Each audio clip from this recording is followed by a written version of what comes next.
And green evening to everybody world over. Greetings to everyone. It's such indeed great pleasure. I have got my brothers and sisters, my friends from the entire tourism ecosystem of the Northeast India. May I interrupt, please? Yes. Can I interrupt? We have Yes. only 6 participants till now. No worries. No worries. No worries. Okay, thank you. Sorry. So, ladies and gentlemen, welcome to all of you from world over. Green morning, green afternoon, green evening. During this difficult times, pandemic time, we can understand tourism was the first bird to be hit because being so fragile and it's so difficult to keep the whole system going on. Tourism related to hospitality, hospitality related to aviation, that is related to MICE industry, MICE with the shopping and outdoors and recreations, and your art, craft, culture, cuisine, dances, music, everything coming to a halt, and we all coming to complete locking down on 25th of March 2020 in India.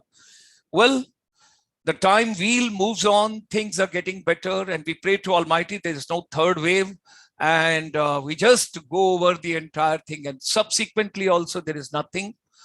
So this evening, ladies and gentlemen, this morning, this afternoon, people, those are joining me from Canada, Latin America, United States, we extend a very warm welcome to you. Keep holding your tea, coffee, your jogging, your running, your exercise, your gym, whatever you're doing, be with us and keep doing your activities of the morning.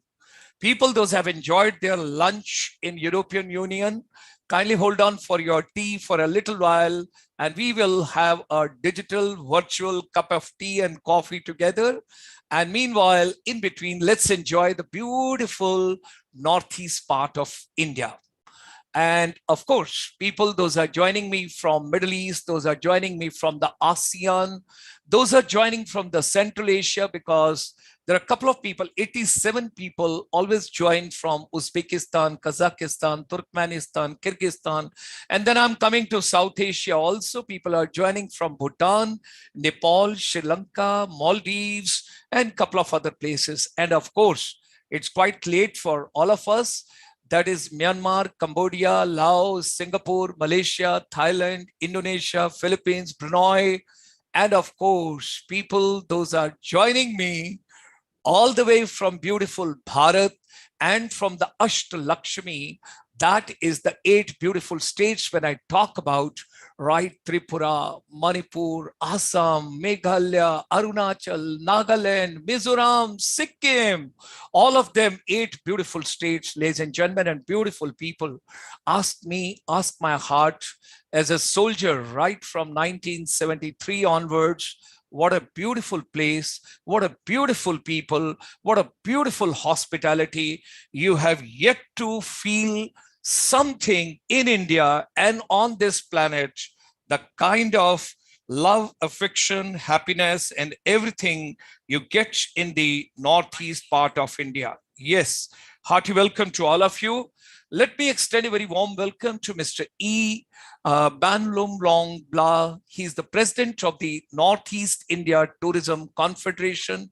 He's the president of the Tour Operators Association of Meghalaya. That is Shillong. What a beauty, what a people, what a place, I tell you. And then, of course, my old friend Tsering Wange, right from Koila movie and coming forward. His wife at present is in mountains. She would be contactable after 20 days, and she has gone for the expedition. And we pray to Almighty for safe return, everything nicely and all. He's the vice president of the Northeast India Tourism Confederation. He's the chief advisor for tourism to the Arunachal Pradesh, and he's the founder and the CEO Himalayan Holidays in Arunachal Pradesh.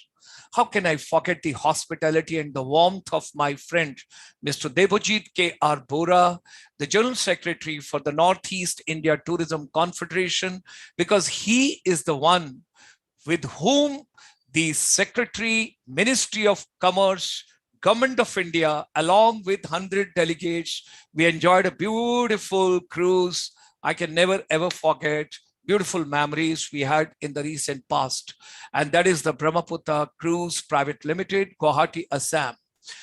Mr. Vincent Balho, the founder, Tribal Doors Adventure, former president, Nagaland Tourism Association. Beautiful place. We enjoyed Dimapur, Kohima, Mokokchung, and a couple of other places over there. And recently we had United Nations conference in Dimapur at a resort being hosted by the Honorable Chief Minister. Our great regards and a hearty welcome to everybody from Nagaland. Let me go to Manipur, ladies and gentlemen. You enjoy at Imphal with Dr. Dabali and Dr. Palin and a couple of other dignitaries, beautiful. And then let me take you to Loktak Lake also, beautiful Sonnet Lemur we enjoyed during tourism. And then we had gone to the place where Subhash Chandra Bose ji had hosted the flag, and then going to More and entering the ASEAN right over there. So Mr. H.R. Sharma ji, the treasurer, and that is the very important because he's holding the key for the finance. Northeast India Tourism Confederation and co-founder Seven Sisters Holidays in Manipur. Hearty welcome, pleasure. Let me land in Lingpui Airport and take a beautiful journey to come to Aizawl. From Aizawl, I will also be taking to my beautiful memories to a couple of other places in Mizoram. Beautiful state, Mr. Joe R.Z. Thanga, and General Secretary for the Association of Tour Operators, Mizoram, hearty welcome. Ladies and gentlemen, let's move. We will take a quiz question people always ask, which is the city which has got three different names with the three different identities? If you are entering the base, let's take it like you go to the mountains and you have got the base camp. So I will enter before going to, of course, now Pakyong also has got the airport. But before that, if the airport is there, it is Bagdogra. If it is train, then it is Jalpaiguri, New Jalpaiguri. And if it is city, it is Siliguri. And if I'm coming further to the army area, it is a Sevak. And along with the Tista, beautiful journey. And let me just enjoy that 9-kilometer shot of main town of Gangtok, hotel right on the right-hand side, and you've got a casino and everything over there. So let's enter to beautiful state of Sikkim. Wonderful people, and we extend a very warm welcome to Madam Yangchen T. Lepcha, General Secretary, Travel Agents Association of Sikkim. We also extend a warm welcome to Mr. Ajit K. Paul, the President for that is Travel Trade, the Development Federation in Tripura in Agartala. And when you talk about Tripura, I always remember for the Bollywood, our S.D. Burman, R.D. Burman, and that beautiful palace which we have got. And then, of course, fresh pineapples also I recollect. So let me take to beautiful journey. We all are on the board, and the business class tickets are given to you free of cost by Mr. E.B. Blah, the president of the Northeast India Tourism Confederation. All of us, we should travel together. Let's take a beautiful trip to the Northeast part of India. Let me share a couple of slides with you initially so that we set the context and the people, those are joining from abroad. There are lots of foreigners also, those are watching, and they are keen about inbound tourism to India. So let me share with you what exactly our chamber is doing since 1994. I left the Ministry of Tourism in September 1993, and 1994, I took the charge because during my tenure of the Ministry of Tourism, I realized four things. Human resource is the foundation and the base of everything. Cinematic tourism holds a great power for all of you. If you want to link people, those have gone from India abroad, and otherwise also tourism and cinema, they are inseparable. That's why cinematic tourism. Third, everybody is looking forward to the good health and wellness when we talk about, and that is your medical tourism, which we got to take care of. And finally, it's India's cultural heritage, beautiful weather condition, climatic condition.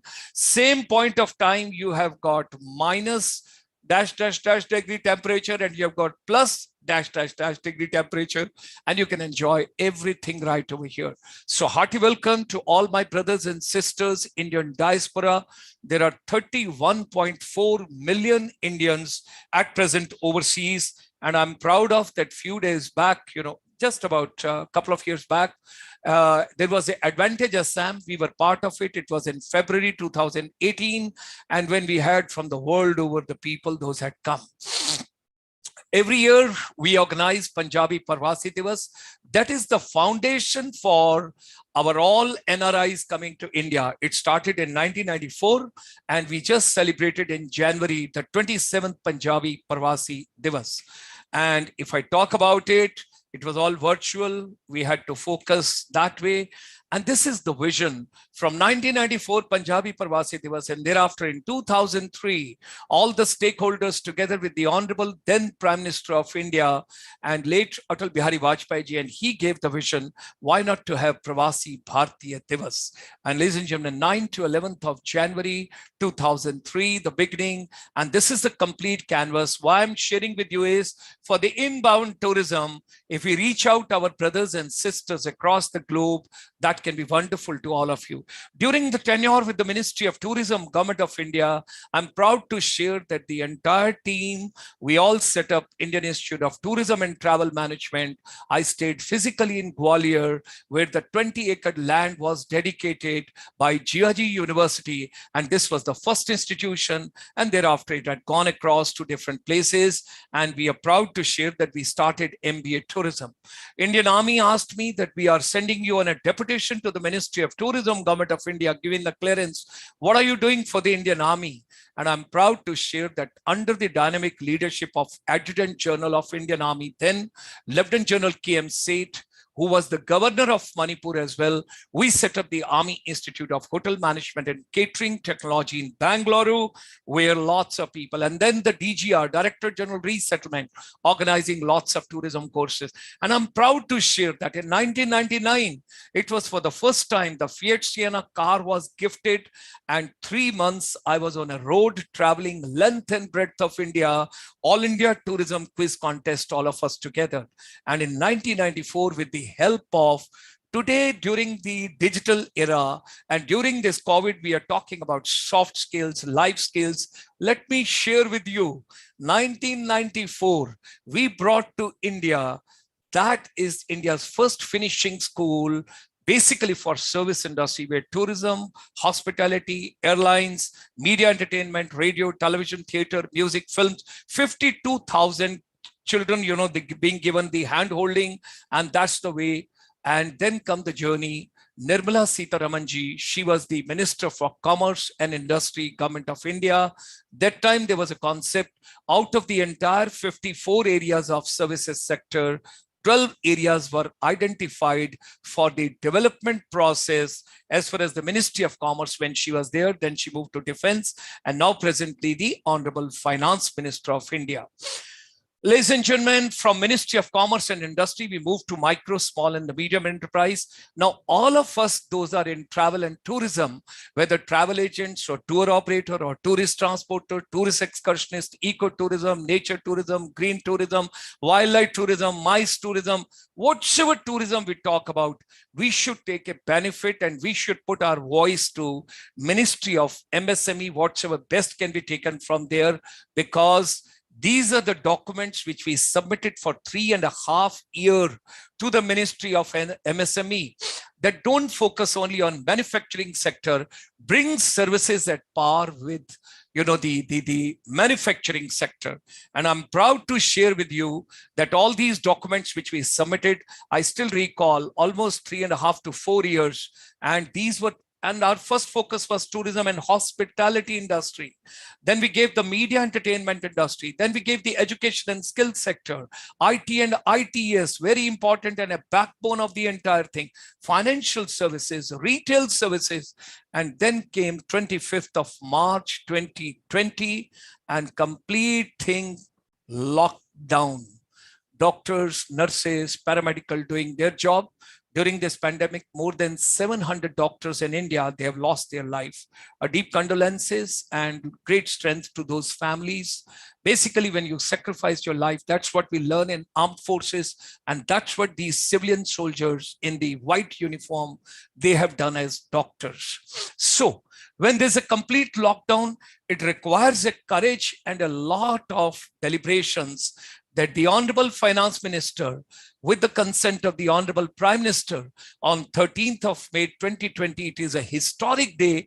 We forgot all the efforts we had put in for 3.5 to 4 years in MSME. She announced on that day that now onwards, the services sector is at par with manufacturing sector. And here was the new definition being given to micro, small, and medium enterprise. All the people, those are in travel, trade, business, I would make a humble request to you.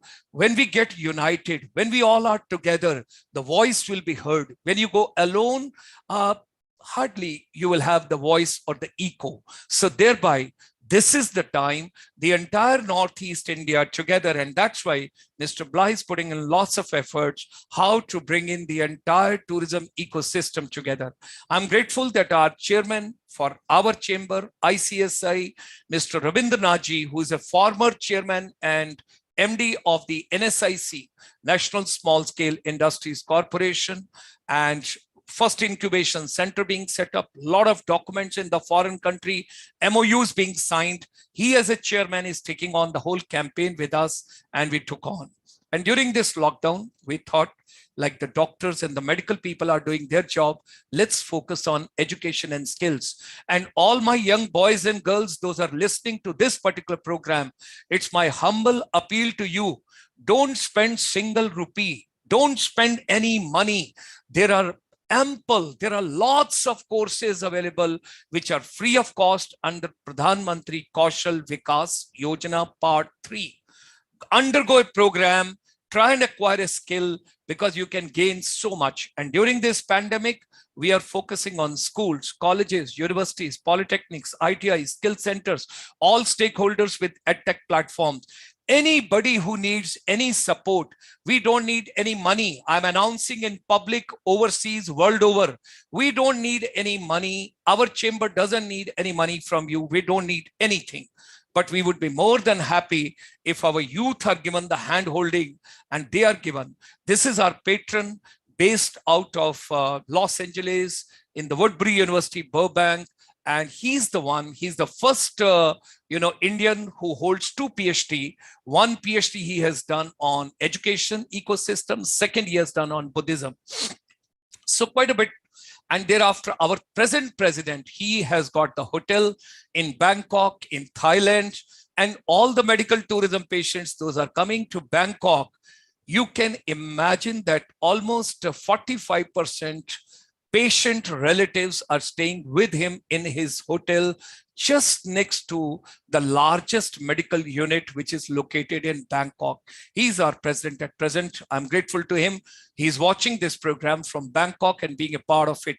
I'm grateful to Dato Ramesh Kodamalji from Malaysia, who gave a great support to all of us.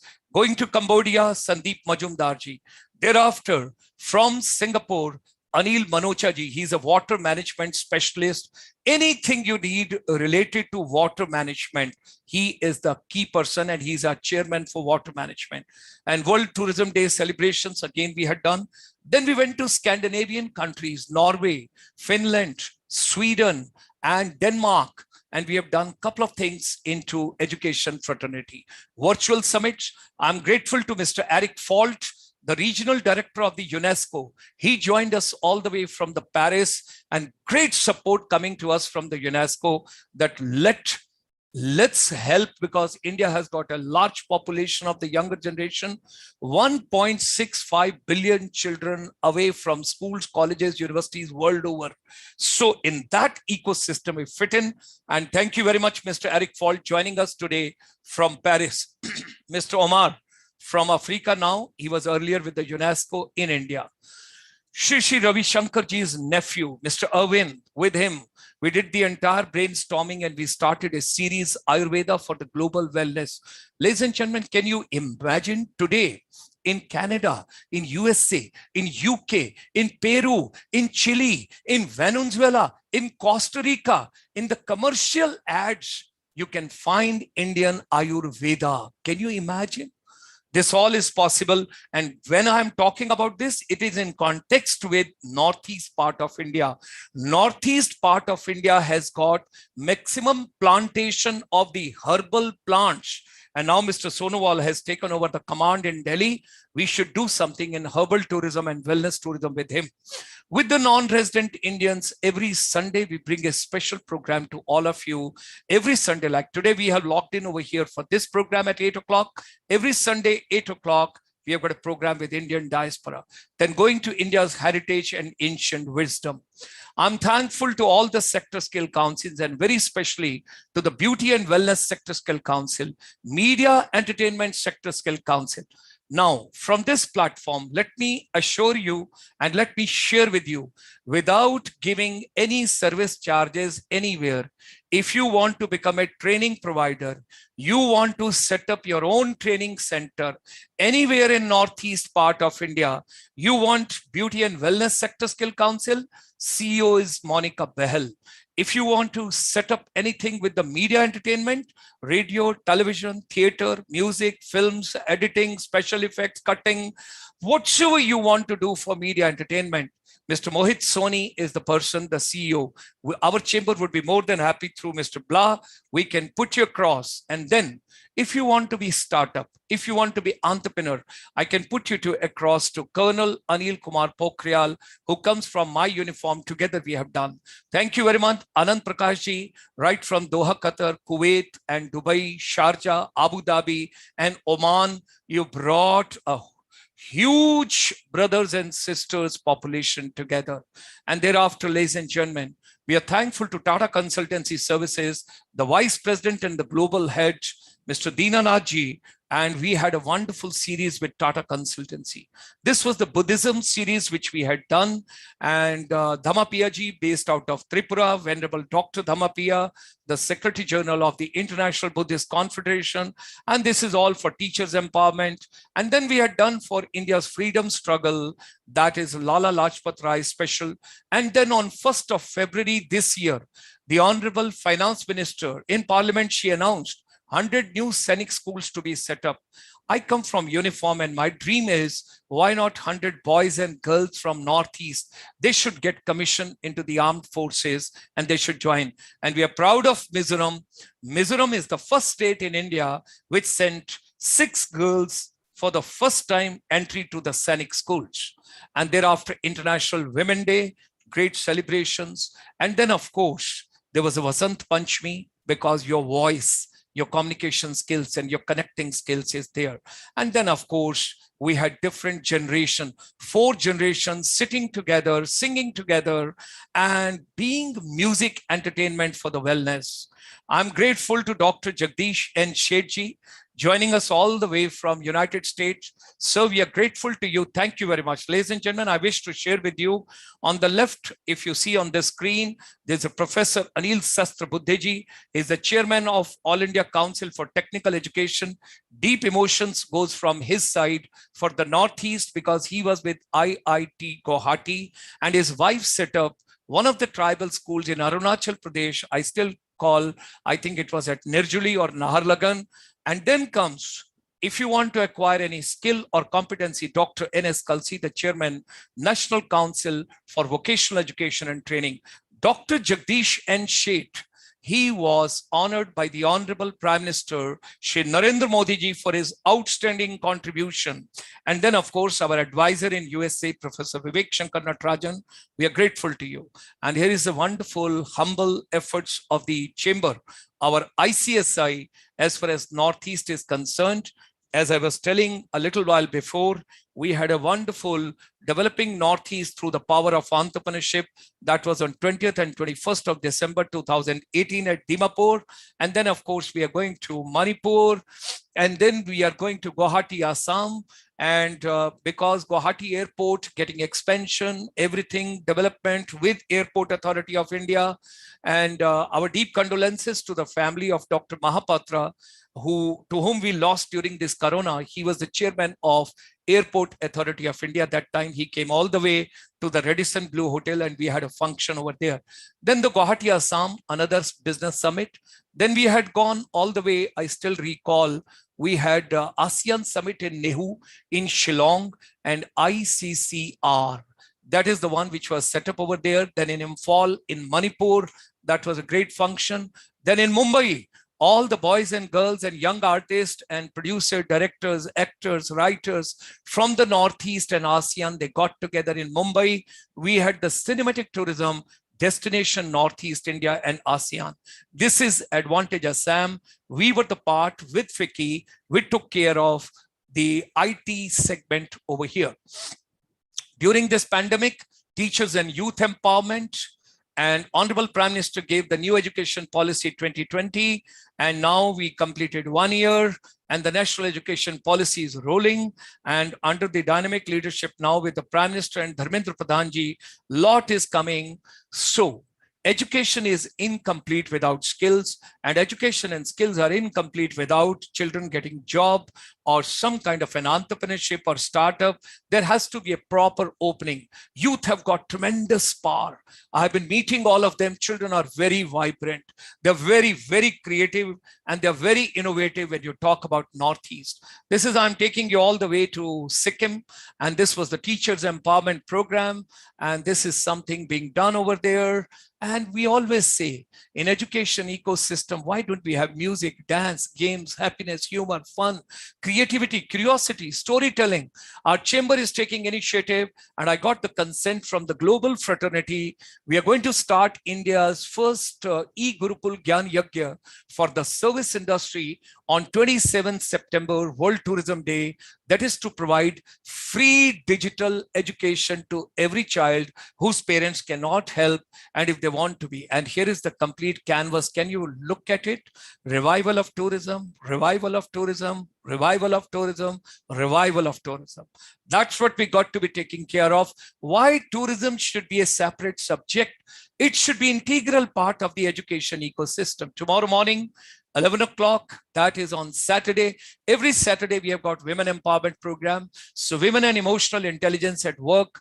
And that is, pertaining to the tourism industry. Tomorrow we will be talking. And here is the series. Tomorrow will be 66th Ayurveda for Global Wellness Program. Tomorrow evening at 7 p.m. with Dr. Parmeshwar Arora. So ladies and gentlemen, B2B is now back to basics. And we got to move on. Whatever human mind can conceive and believe, it can achieve.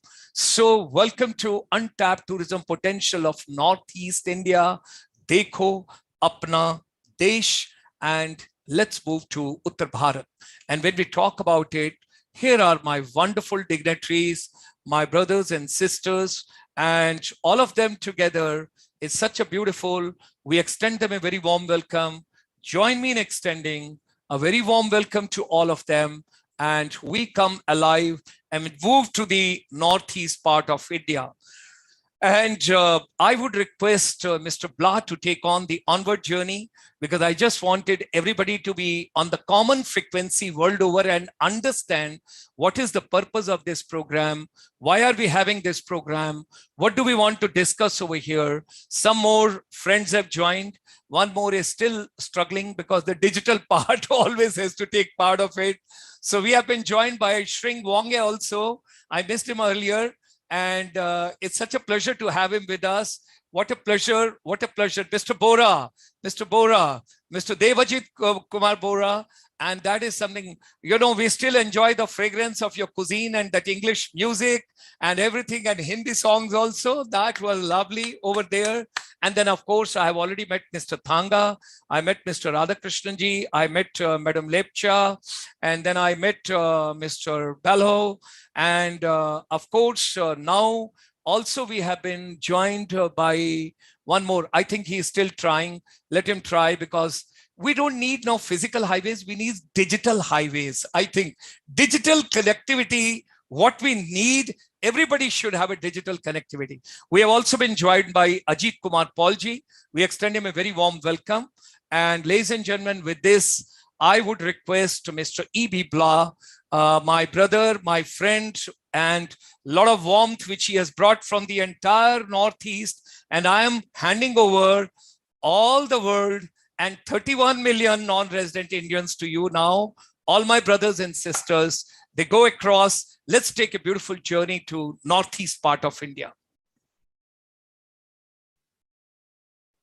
So good evening, good morning, good afternoon, because we have an audience all around from all across the globe. So good, good day for everyone. Thank you very much to Dr. Gulshan Sharma for giving us an opportunity through the International Chambers for Service Industry to allow us Northeast India Tourism Confederation to be part of your journey in tourism. And I also thank all the members of ICSI, but especially I think to the president, Narula. We have met, I think, in Guwahati also we have met, Yes. and many other members, and also to all my fellow colleagues in the tourism industry in Northeast, and all those members of NEITC, and all participants, and all those who are listening to this program this evening. NEITC sends you greetings to all of you, especially during this pandemic, facing this pandemic, where many of us have not been able to go out. We all up in our own homes. And I remember that there's a song recently I've seen by Willie Nelson. He says, on the road again, on the road again. So we're looking for that on the road again, where we can travel and we can meet each other.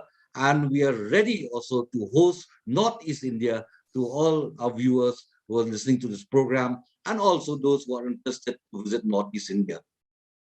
Before I go to the introduction of Northeast India Tourism Confederation, I would like to place here that many of you have heard what Dr. Sharma has mentioned just now. He has mentioned so many things about Northeast. And in fact, and not only that, and all the services that he has done. Really, all the avenues of services he has covered in this evening program. And so many things he has got. I don't think our confederation will be no match to what he has achieved. But in a little way, in a humble way, from Northeast, as a small body of this part of the country, where we have only 45 million people, and we have 8 states of Northeast, the 7 sisters and 1 brother. So together, and we're surrounded with 5 countries, and we're connected to the mainland India through a chicken nut, we call it, by just a few kilometers stretch. So we are here, and we are very thankful, and we hope that with all your blessings, with all your support from the International Chamber for Service Industry, we could achieve what we could not achieve for the last many and couple of years. So this evening, I would like to mention something about Northeast India before we go to the NEITC introduction of NEITC. Although so many things have been said about Northeast India, many are aware about Northeast India, but to those who are not aware, where is Northeast India? I would like to mention here a small thing, that Northeast India is in the other corner of Northeast India. If you have the maps with you, you know where it is Northeast India. And this is one corner, which I would say it is the Asian confluence, because why? Apart from the rest of India, we are also connected to other parts of Asia, that means the South Asian region and ASEAN. And because of the culture, the diverse cultures of the people living in this Northeast India, with so many types, so many dialects, so many languages, so many things, and similarity also with the rest of South Asia, and with our own country, India, we are a diverse group. And in fact, this is the one thing that everybody is curious about Northeast. You think about the people, you think about the culture, you think about the languages that are available here, and you will find that it is something which is worth for people to come and visit, to come and see, to come and hear what we have to offer to you, all the citizens of the world. In fact, I was very happy that when you mentioned that there are 31.4 million Indians staying abroad. I think if we are looking for international travels to this part of the region, we request you all who are listening today that you be our brand ambassador of Northeast India. And we hope that you can bring lots of people coming to Northeast India. Although now from year to year, we are having good connectivity now. Slowly, connectivity is coming our way. Earlier, we don't have that much connectivity to Northeast, but now we do have. And in fact, with your blessings and with your help, we can have more connectivity to this remote part of the country of India. And we would like to mention here that although we are there for centuries, we are here in this part of the country. Many tribes, many people are all for so many years are in part of the country. But then many people have not heard also about Northeast India. They have not seen of Northeast India. Prior to independence India, we are all one country. If you see Myanmar also is close by. We also part of one. Bangladesh is not existent. Also part of the whole Indian subcontinent. And there are movement of people across, which today we have boundaries, international boundaries, but those days we don't have.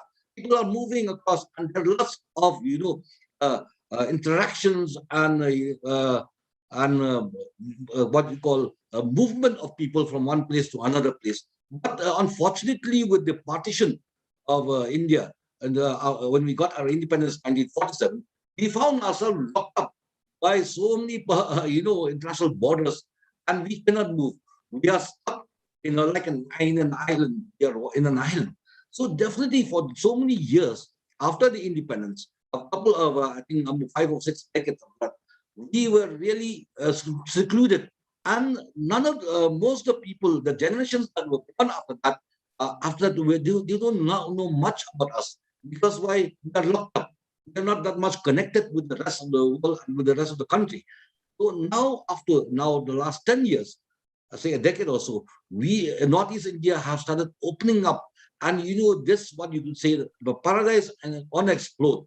It's really coming now, and people are now through again, when you talk about the digital world, which you have mentioned also, many people through the internet, through the social media, through whatever the YouTubes and whatever social media, now they can see Northeast. Now they realize that there's a place called Northeast in this part of the country. So that is why now the curiosity is there. The curiosity is that people want to travel, and people are looking for fewer destinations. Now, when you say Northeast people think of what? Earlier, you think only of jungles, of these, but there are so many things inside Northeast, which now, because through the internet, the people are aware that is there, and now they long to come to Northeast. In this context, so what happened? Now Northeast is ready to host people from all over the globe.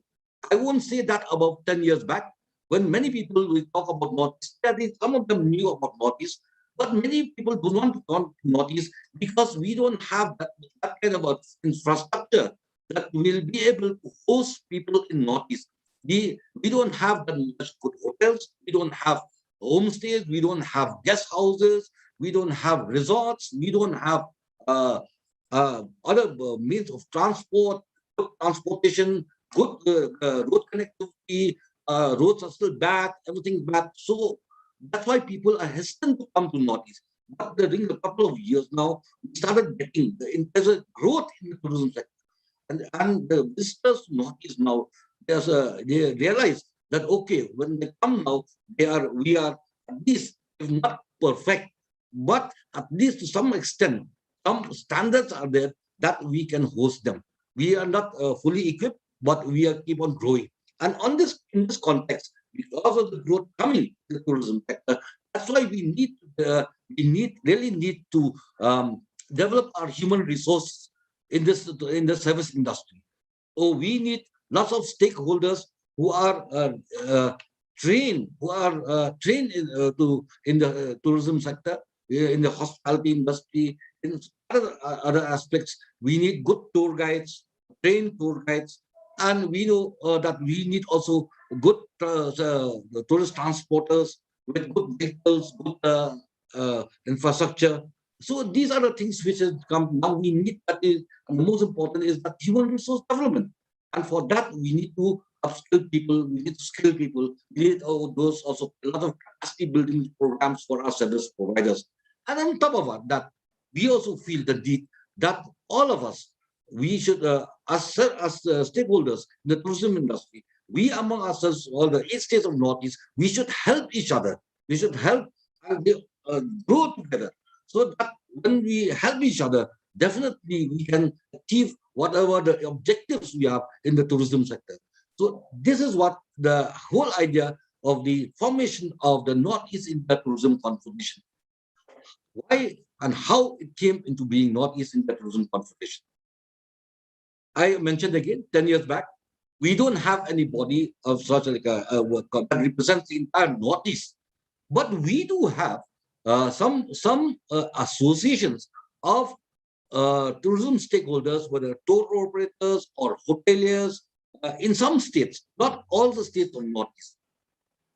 Because some states that they have very few tourism stakeholders, so they don't even form an association. But slowly, the association came. And when the association came, we said, okay, we should all unite now and help to each other, all the associations. So that is why the idea of a confederation came in. First of all, it started with the with a fam tour. I would say a fam tour. And thanks to the Ministry of Tourism, that organized this fam tour about in 2012, beginning of 2012, we went to Kolkata. We had an interaction with other stakeholders because Bengal is one of the closest state to the Northeast, which also gives us maximum tourists to Northeast India. So then we went there and there is how we came to know each other. First, we have to know each other before we can start working together. So this is a golden opportunity which helps us in order to know each other. Once we know each other, then afterwards we said, okay, now we know each other, we should help each other. And the last thing is that we should be united. These are the three things which are very important. We know each other, we want to help each other, we want to stay united. And in this context, when we came back to go to our own place, Northeast, and fortunately again, for the Ministry of Tourism, they organized the first international national tourism month in Guwahati. And here also we got a chance to meet each other. And through this, we could set up this whole confederation, whole idea of starting this confederation.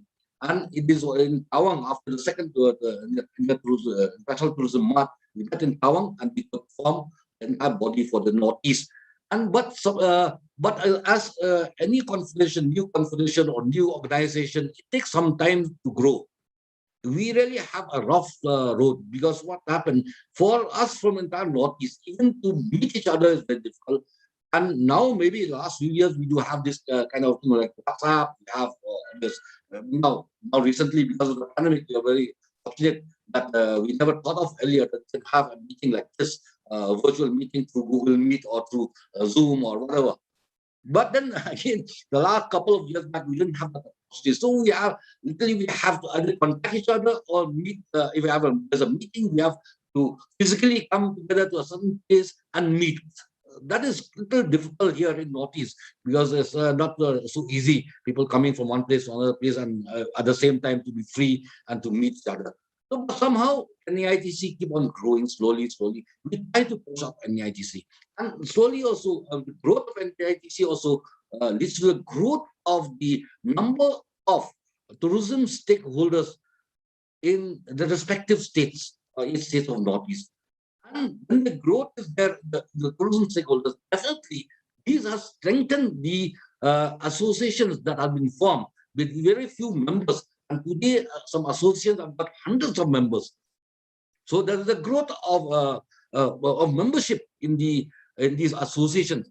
So now is the time we have plenty of manpower to at least help. And with all people with also we are getting experience, we have more experience now in tourism, so we could always advise each other. And this is the time we say, okay, now we can fly. We are all the time, we are below the clouds. Now we are managed at least somehow to pass through the turbulence, and now we're going to see the sunshine. And this is what the time to see the sunshine. And along with ICSI, with Dr. Gulshan, we will see a good sunshine. That is what we want, and also with the help of the Ministry of Tourism. And we're very fortunate also this time because we have a tourism minister who's also the donor minister, the same person. So many things. That is for the development of Northeast region. So development also comes in, and tourism also grow together with development. Education, you mentioned, is very important title for us. We also think that because as stakeholders, we cannot on our own succeed. We do need a helping hands. And these are helping hands are our knowledge partners. We need knowledge partners.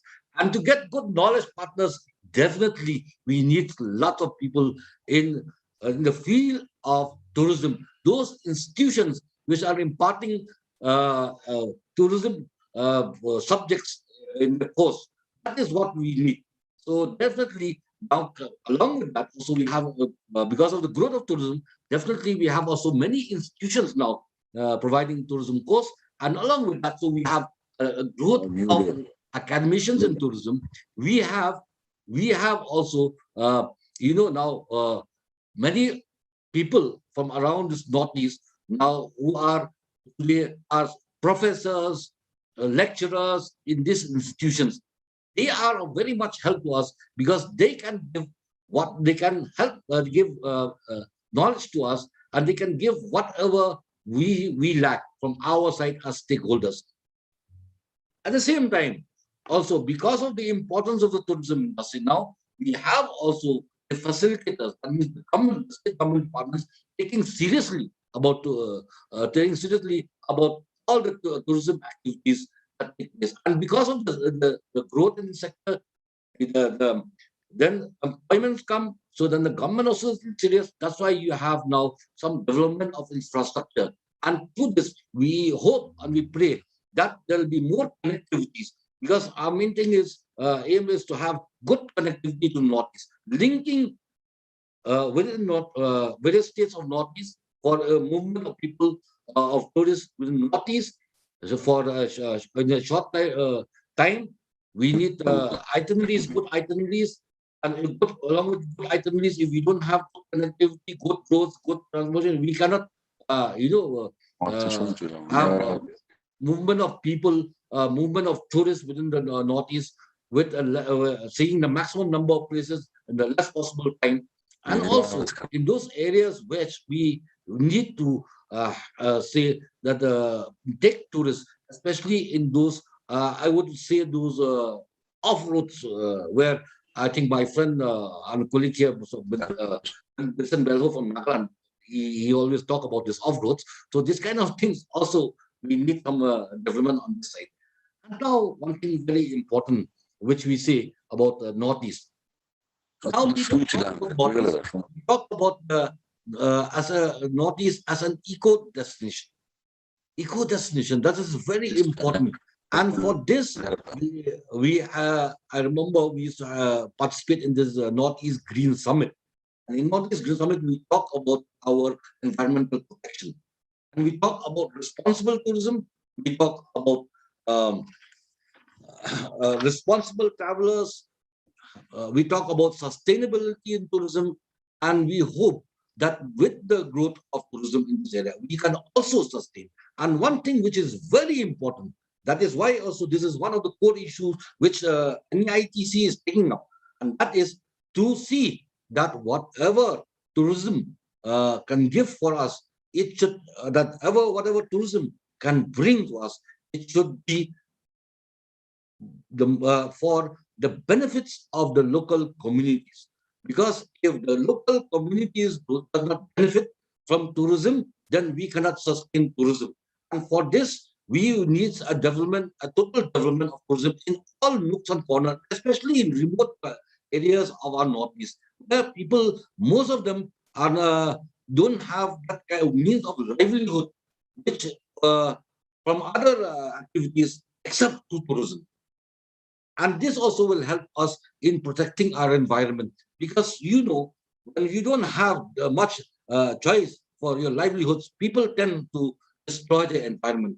They tend to start digging up, tends to go to the old ways of mining and doing cutting of trees, cutting of all things. So at the same time, the growth of tourism will help also in preservation of our environment, which is so dear to us, because without good fresh air, without nothing, we cannot survive. And today, Northeast, also one of the USP for Northeast is that people come to Northeast, they can get to breathe fresh air, good air. You don't find in big cities and most other places of the globe. But in Northeast, you will get a chance to breathe fresh air. You can see the blue sky.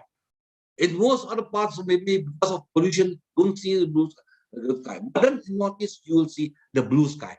So these are the things which we are interconnected with each other. We're trying to preserve our environment. We're trying to preserve also our culture.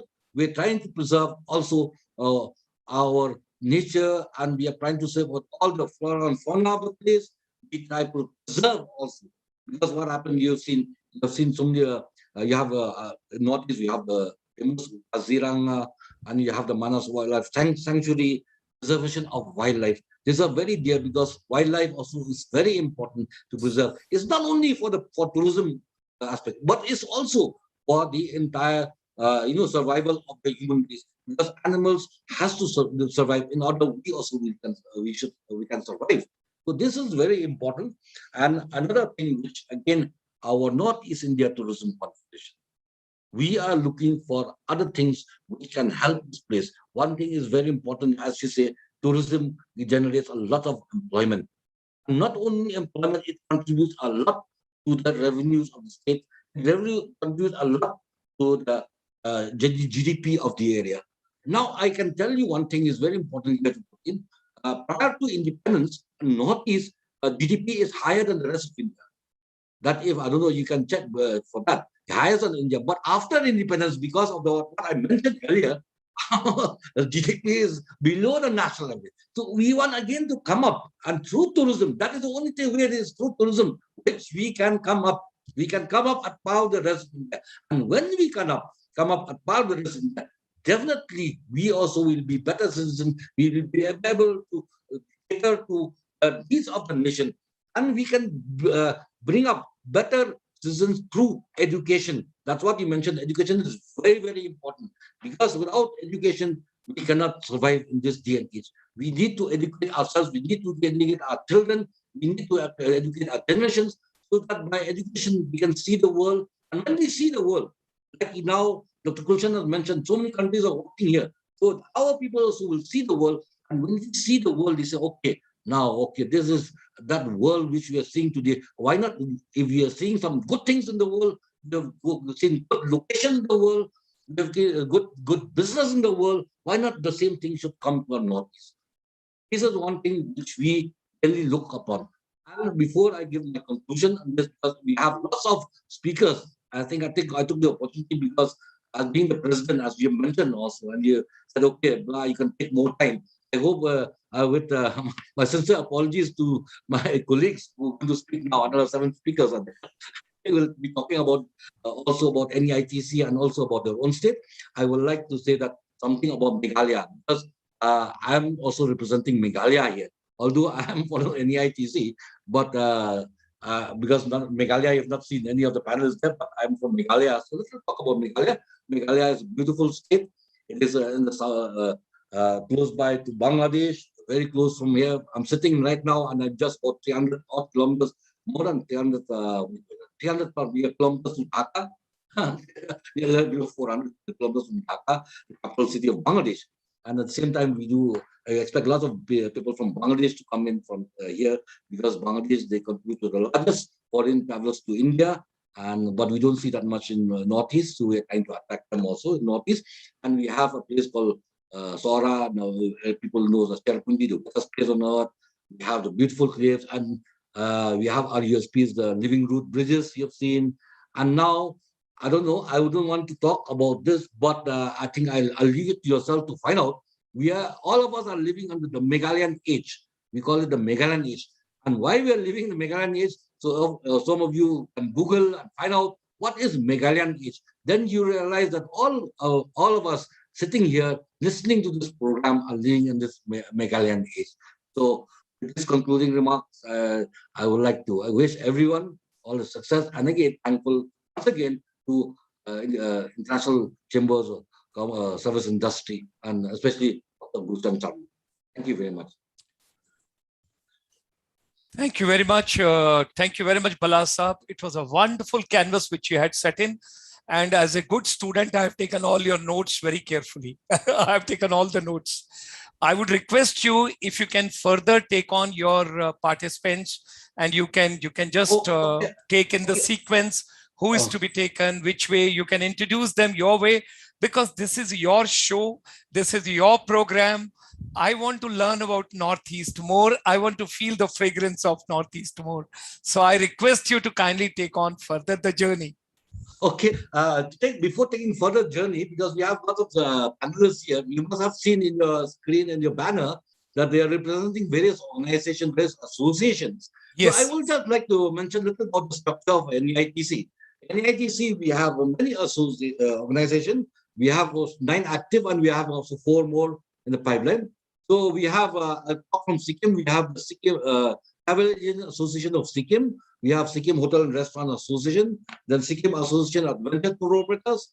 Then we have, in Assam, we have Tour Operators Association of Assam. We have Hotel and Restaurant Association of Assam.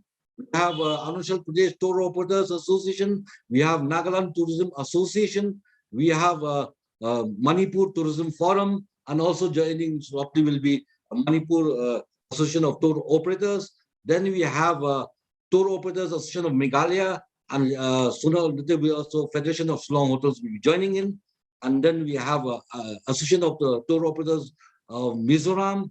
Then we have Tripura Tourism Development Forum, and shortly maybe also Travel Agent Association of Sikkim also may join us. So these are the associations that are part of the Northeast India Tourism Confederation, and we have hope that more associations will be joining us. Although we don't have that many in Northeast, maximum. All the associations that are the maximum in Northeast are all part of the Northeast India Tourism Confederation, and we hope that you will enjoy this evening through this association. We cannot call all the associations, maybe, but then many of them are there, but we cannot call all of them to join in and be our panelists today. But then I think few of most of those associations are here, so I'll leave to them. So now first I would like to invite our very own Vice President. I have 2 Vice Presidents actually in NEITC. We have Mr. Trijib Sharma. He's the founding president of the Tour Operators Association of Assam and the founding president of the Hotel and Restaurant Association of Assam. A great man, very old in the thing and very senior in tourism. But then we are giving another also very senior member of ours. He's also a vice president. We have 2 vice presidents, and that is Mr. Tsering Wange. I'll try to introduce you a little bit, whatever I knew about Mr. Tsering Wange. He's also a vice president of NEITC. He is also the founding president of Arunachal Pradesh Tour Operators Association. He's the advisor, now the advisor of Tour Operators Association of Arunachal Pradesh Tour Operators Association. He's also involved in mountaineering, also president of the Arunachal Pradesh Mountaineering Institute, and also, and equally famous like him, also his wife, Ms. Anshu Sompa, famous mountaineer, Everester, world record holder, Padma Shri, and Dr. Anshu Sompa. Then also even Tsering Wange, he's also a record holder. And I'm not going to tell you here, let him himself speak what record he has achieved in the field of adventure tourism. See, adventure tourism is very important Northeast, and he's also very active in this field. So now I leave the mic to Mr. Wange. Please take your time and talk. Thank you very much. Am I audible? Okay, thank you very much.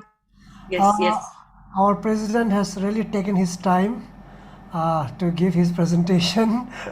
He has taken thrice the quota allotted to the president, and he took full advantage of being the president of NEITC. So with kind permission of Dr. Gulshan, he told me, you take your time. So, anyway, we really appreciate your spirit. Okay, so introduction has already been given by our president about me, so there's nothing much to add about in terms of my introduction. So at the outset, I would like to thank ICSI, especially Gulshan Sharma sir, for giving us this platform. All our NEITC members are thankful to you, sir. And taking ahead from here, I think we can have a sort of a MOU between ICSI and NEITC. I think that way tourism can really go full throttle, and we have been lagging behind in tourism promotion for many years. Now with this association, I think we can really do something big. Of course, the president, the executive members of NEITC can think about it, and we can request Dr. Gulshan Sharma sir to take this into consideration, and maybe we can have another sitting to take this forward. Well, recently at the invitation of the MOT, we, the members of NEITC, had the opportunity to meet the Honorable Union Tourism Minister, and we had the opportunity to interact and also to apprise him with the problems and also the prospects and the potentials of Northeast India tourism. And we were happy to see that our Honorable Minister gave us a very patient hearing, and he in fact assured that he is going to organize a big function in Guwahati sometime in next month, and he will invite all the chief ministers of Northeast states and tourism ministers and the stakeholders, and of course NEITC members will be very much there, so that tourism in Northeast India can really move ahead, and he assured to give full support to NEITC. So I think we are really in the right direction and in the right time. I am from Arunachal Pradesh, and so I will just give a very short PPT, and I won't bore you with so many things. Just briefly, kindly bear with me, and here I go.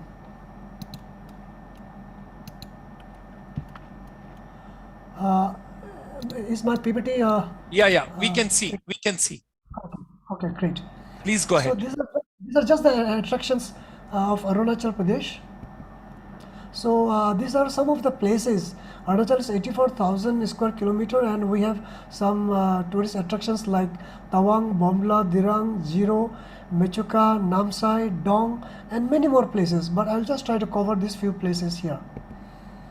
So in Tawang, these are the three photographs. So one is Sela Pass, the second one is Tawang Monastery, and the third one is Jaswantgarh War Memorial. I'm sure many of you must have seen, but those who have not seen must visit these places, and you will see a totally different out of the world destination here. At Bomdila, which is my hometown, this is GRL Monastery, and in the middle we have a ladies market, and it's very interesting. Here you will find only the local items, and only the ladies are here. So all our tourists and visitors who come to Bomdila, we make it a point to take them to this place. Then we also have the Crafts Emporium, and outside it looks very ordinary, but if you visit inside, you will really find it's a totally different world. Then we have another very great attraction, that is the Dhiram. It is only 42 kilometers away from Bomdila, the district headquarters of West Kameng. And here we have Monpa Village Heritage Tour. It's the Dhiram Zong. And in the middle we have a mandala. This is 108 mandala as a big attraction, tourist attraction. Then we have, of course, hot water spring. And then if we go towards the central Arunachal Pradesh, then we have Zero. Zero is very popular with young musicians, and especially the Zero Music Festival. People from all over the world come here in the month of September, and we celebrate music. And then we have one of the tallest Shiva Linga in India. This is one great tourist attraction. Then of course Tali Valley, a lot of trekking takes place here, and it's also at the Birds Sanctuary. Then Mechuka, then we take you a little further towards eastern side of Arunachal Pradesh, and here you will see Salman Khan in action, bicycling side by side with our Chief Minister Sri Pema Khandu and our Union Minister Kiran Rijiju. So So Mechuka is a very popular tourism destination in Arunachal Pradesh. I think anyone who has not visited Mechuka should make it a point to visit. Then we have horse riding. Of course, there's also a adventure park where all adventure activities are organized. And then, of course, cultural experience.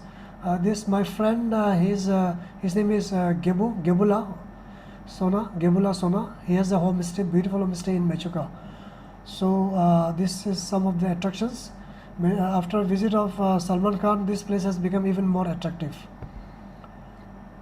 Going further again towards the eastern side, we have Namsai, a very famous golden pagoda. Then we have the International Bana Meditation Center, and also the largest, tallest this sitting Buddha made of bamboo.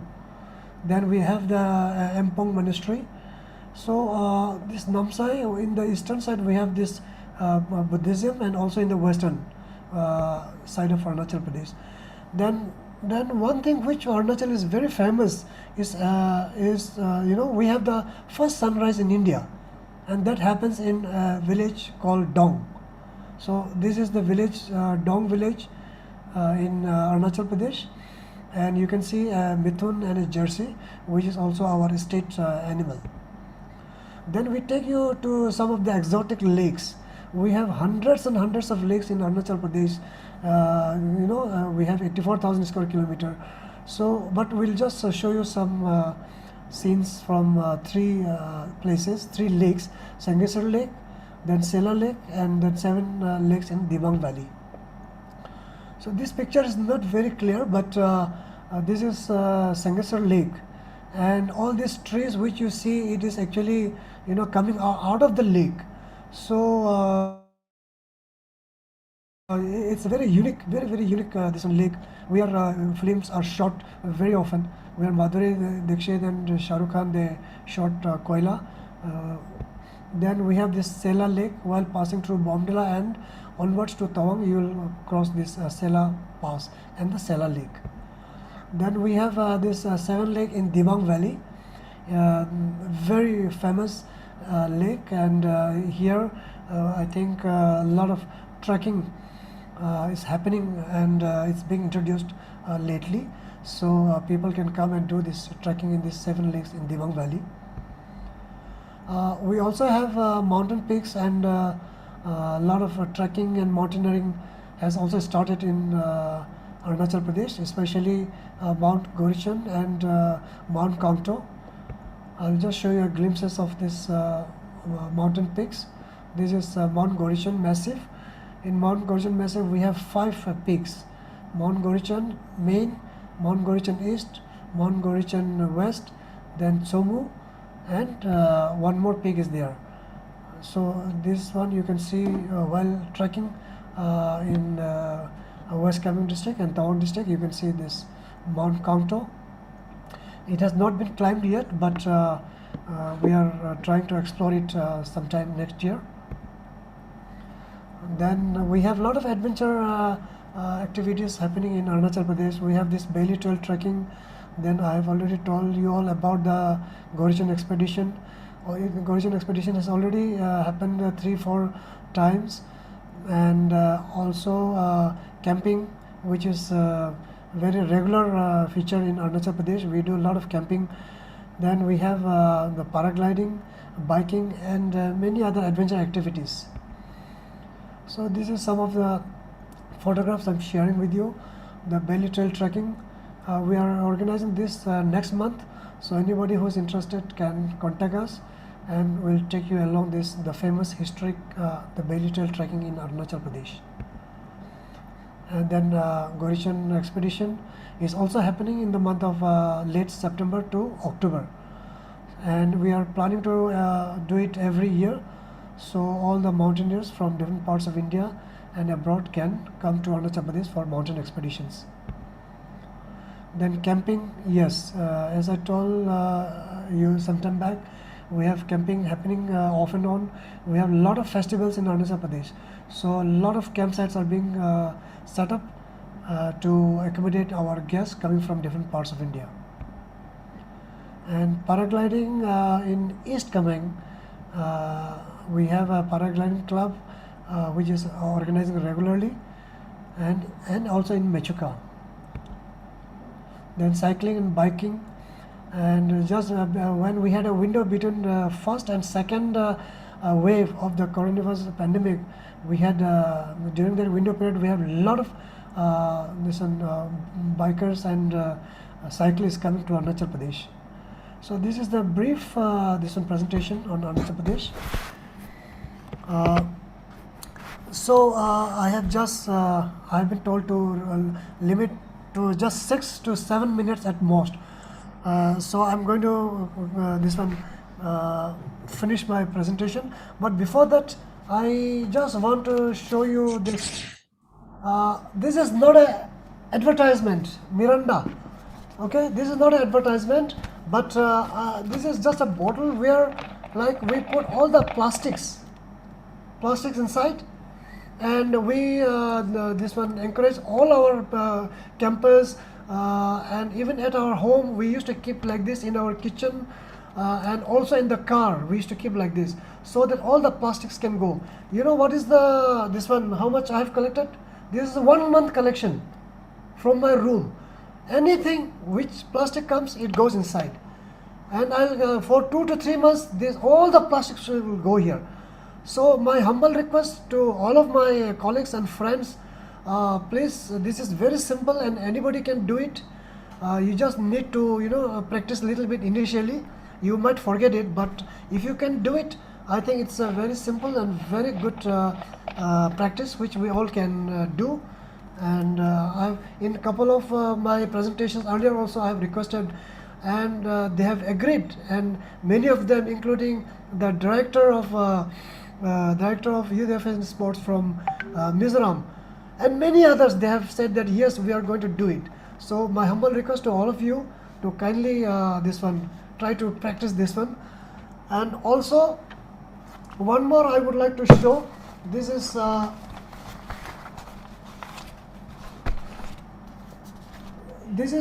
use me bag, and it's very simple. It's waterproof, and this is called seat bag, garbage bag. So in the car seat we used to keep it.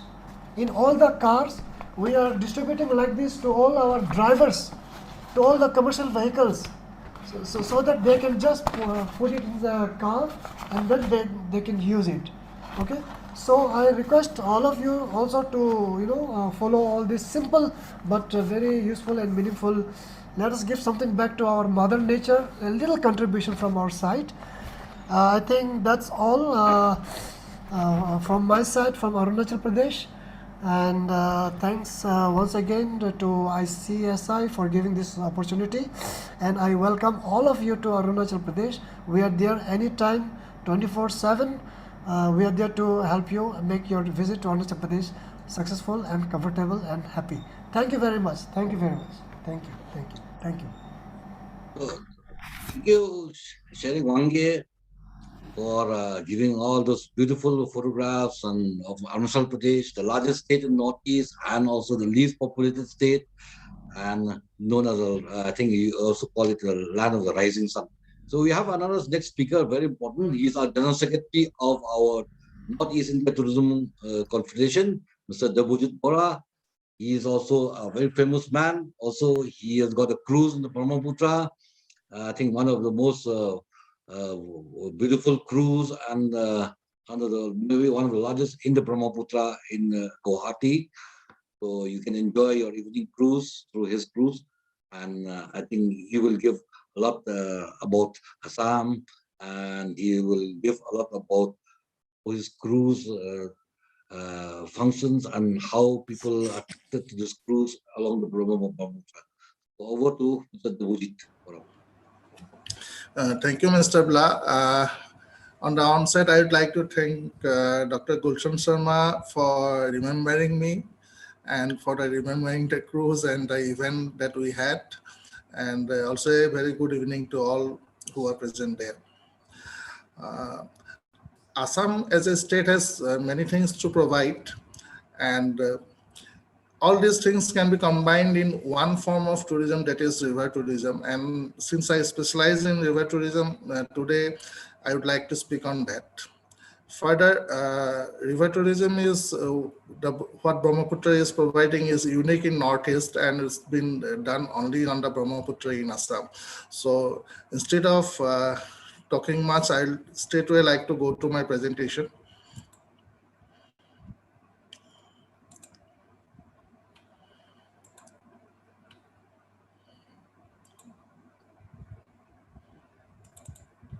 Hope it's visible. Yeah. It's there. Please go ahead. Please go ahead. Yeah, thank you. River tourism on the mighty Brahmaputra. The presentation is a small something which types of cruises that are happening on the Brahmaputra. So I start with a brief history. Start of river tourism in Assam. It was in 1995 with Jalpuri, 98 Alfresco, 2003 RB Saraido, 2005 Sukafa, then 2007 SB Agam, 2009 MB Manasputra, then came MB Mahabahu, MB Om, 2017 Rudrasingha, then 2019 MB Ayodhya. There are many boats. I'm just giving a glimpse so that we can know the history. This was Jalpuri, Alfresco, Saraido, Sukafa, SB Agam, MB Manasputra, MB Mahabahu, MB Om. This is a small houseboat, MB Rudrasingha. Then, sorry, the last slide was of Ayodhya. It was wrongly written Rudrasingha. Now I come to the activities and forms on the Brahmaputra. We have long distance cruising, daily hourly cruises, chartered cruises, day-long cruises, overnight cruises, island cruises, and other activities and forms. I come to the long cruises. It's basically the itinerary covers from Guwahati to Majuli, and the hotel moves actually when you do a river cruising. Instead of changing hotels from one location to another, here the hotel moves along with you from one location to another. These are the destinations that are being covered in the long cruises generally. Guwahati, and in Guwahati, Kamakhya temple mainly. Then we have Swalkusi, the silk weaving village of Assam. Tezpur. Then we all know about Kaziranga National Park. We do elephant safari and jeep safaris there. Vishwanath temple and village. Then we also do riverside village visits to the riverside villages. Then, of course, we also cover the famous Majuli River Island. In the River Island, we do Satra visits and all. Then we have a visit to Sibsagar, the kingdom of the Ahom dynasty. Then Jorhat, tea capital of Assam. Here we do factory visits and tea tastings. Then there is another small wildlife sanctuary. It's called Holongopar Gibbon Wildlife Sanctuary near Jorhat. This was one type of form that was luxury cruises. Now I come to little sort of adventure cruises. I'll just go through the photographs. Here involvement is more. The tourists do their things by themselves. We also provide tented accommodations on the river beaches.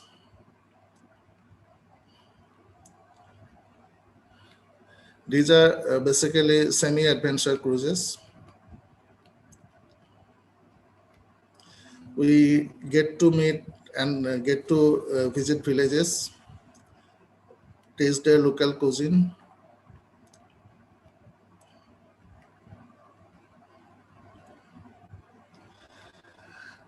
Now I come to the hourly cruises that happens on the Brahmaputra. I'll just show a types of cruises: breakfast cruise, lunch cruise, sunset cruise, sundown cruise, then dinner cruise.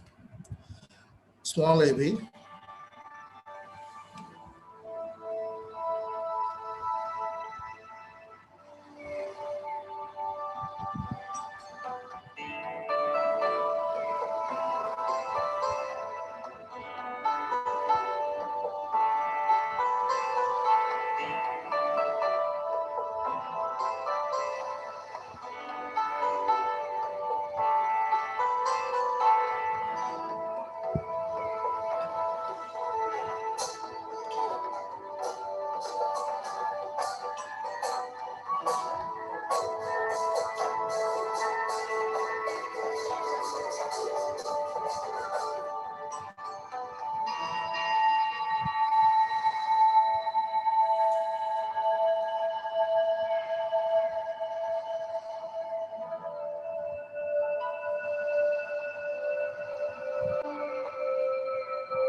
now I come to the next section, that is charter cruises. We have got theme parties, destination conferences, weddings and other ceremonies, candlelight cruises, day-long picnics, overnight cruises, and island parties. Just a glimpse, theme parties, these are pirated night parties, retro nights, then we have conferences, meetings, then island parties. On the island, we can do weddings and other ceremonies. We set up an entire island for these particular activities. Another small area.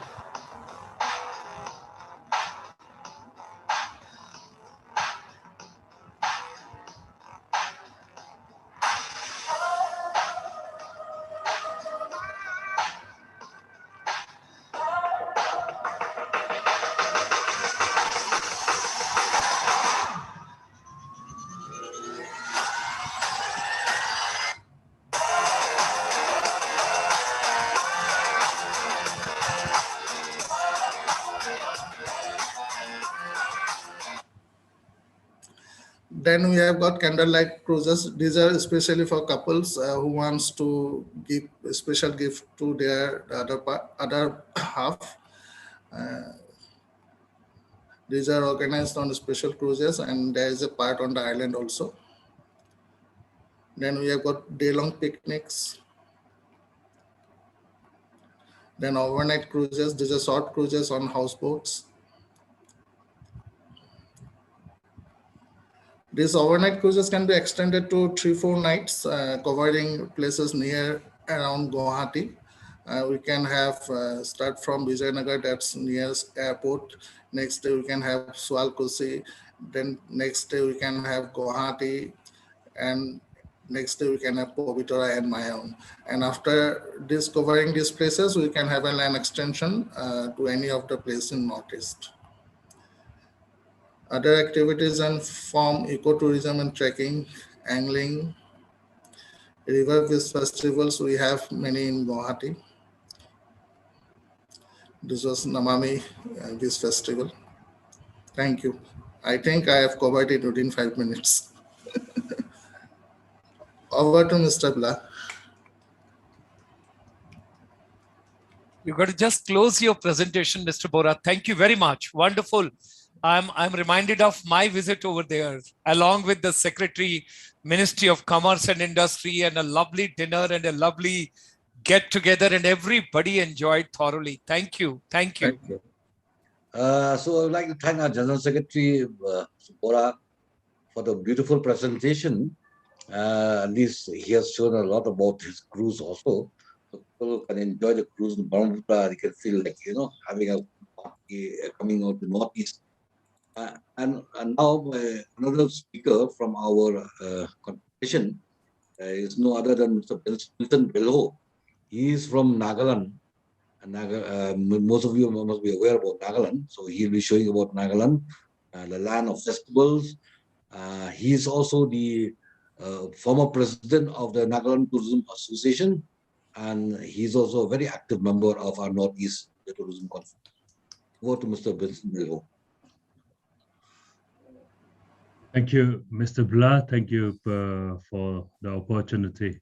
At the outset, I would like to say thank you to International Chamber for Service Industry and Dr. Gulshan Sharma.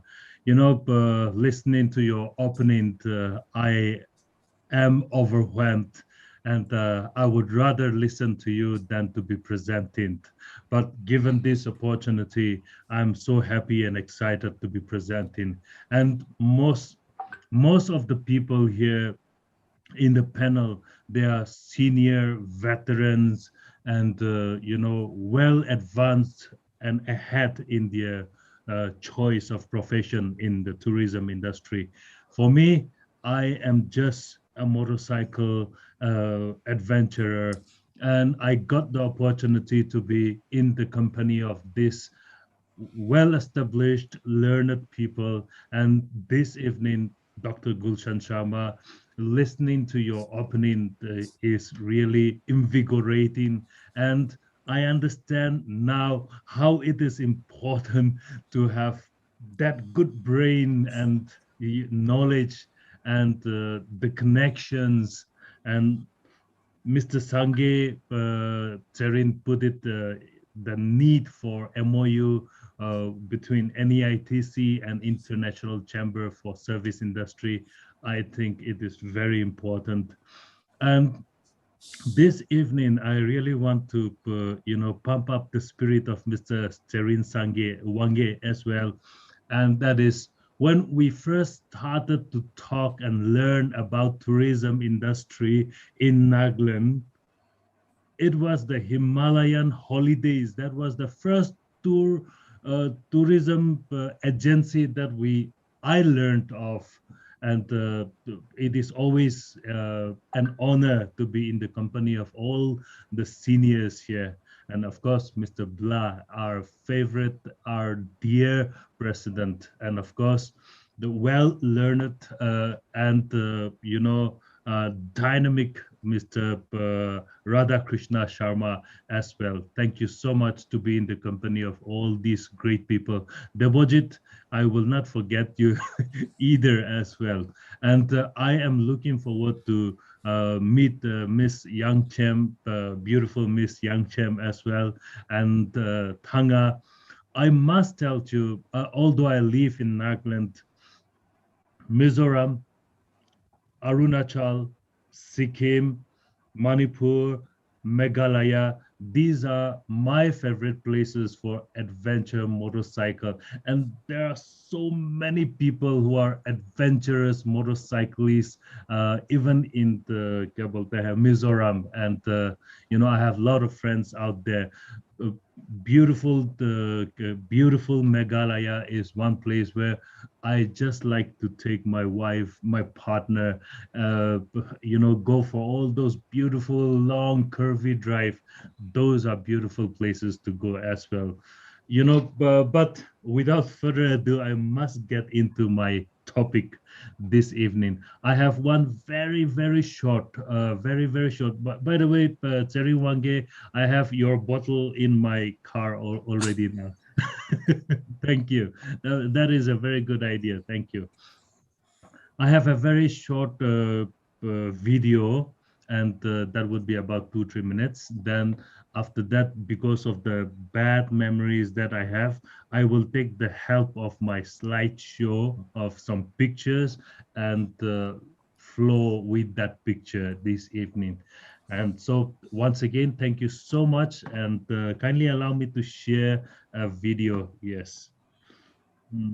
Thank you. All yours. We are waiting. All yours. We are waiting. I will have to play. Wait, first, put that one.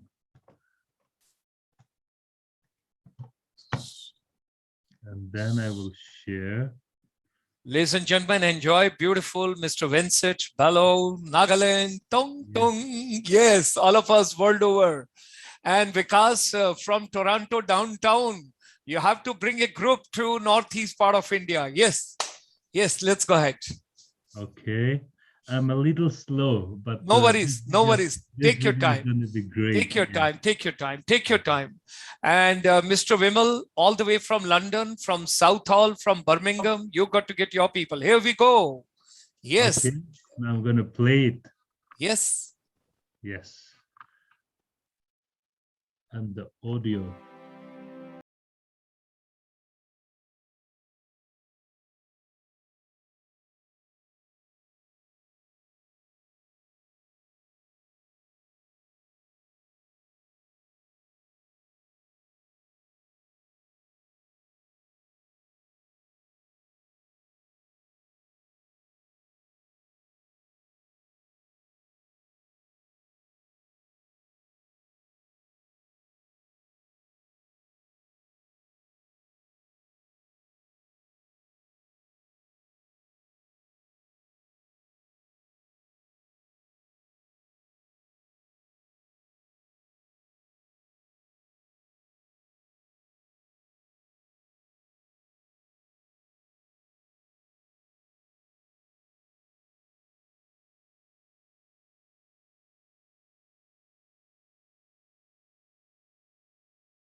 Well, thank you.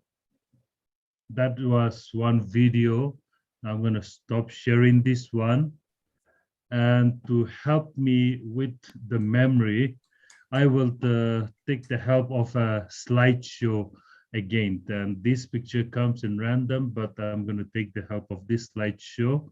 And let's start.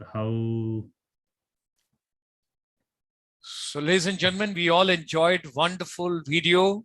It was very, very fascinating, very interesting. And we all traveled the beauty of Nagaland. Something amazing what he has tried to give the complete canvas of Nagaland to us.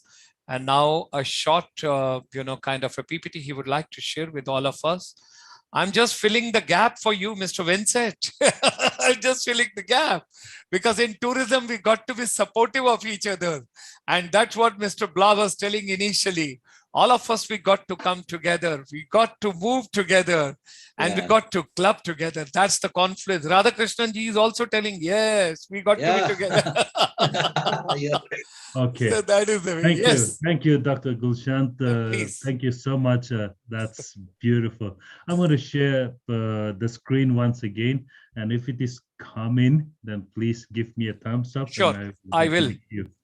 Yes. There we are. Please go ahead. Okay, thank you. Well,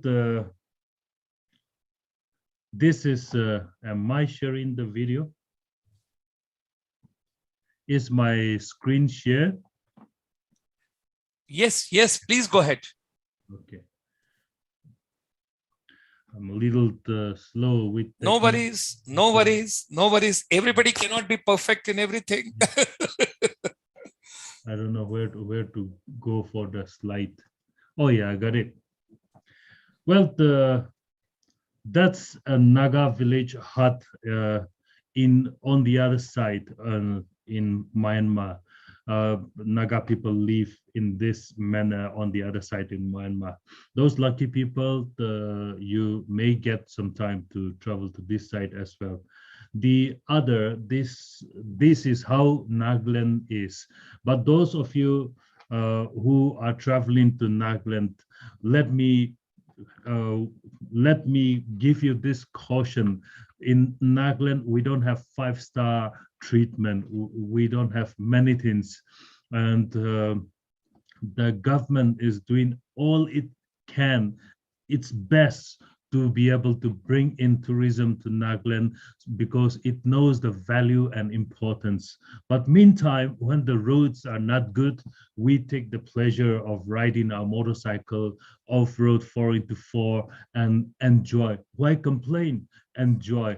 I hear of people, I read of people in the advanced countries where they make their own trail for off-road to enjoy because they don't have bad roads. Let's come to Nagaland and enjoy before it's too late, because development is catching fast on us, and look East policy, act East policy, everything is coming. So Nagaland is also a famous place, the capital of Amur Falcon. And those people who are into birding, you don't just come for Amur Falcon, but you can come for, other activities of bird watching as well. We have a very popular village called Thanamir village, and that's where the apple festival is held every year. Apple is, whenever we eat apple, an apple a day keeps doctor away. Whenever we eat apple, we think of Jammu Kashmir, we think of Kulu, Manali, but here in Nagaland, we have our own local apple as well, and the government is doing its best to promote apple.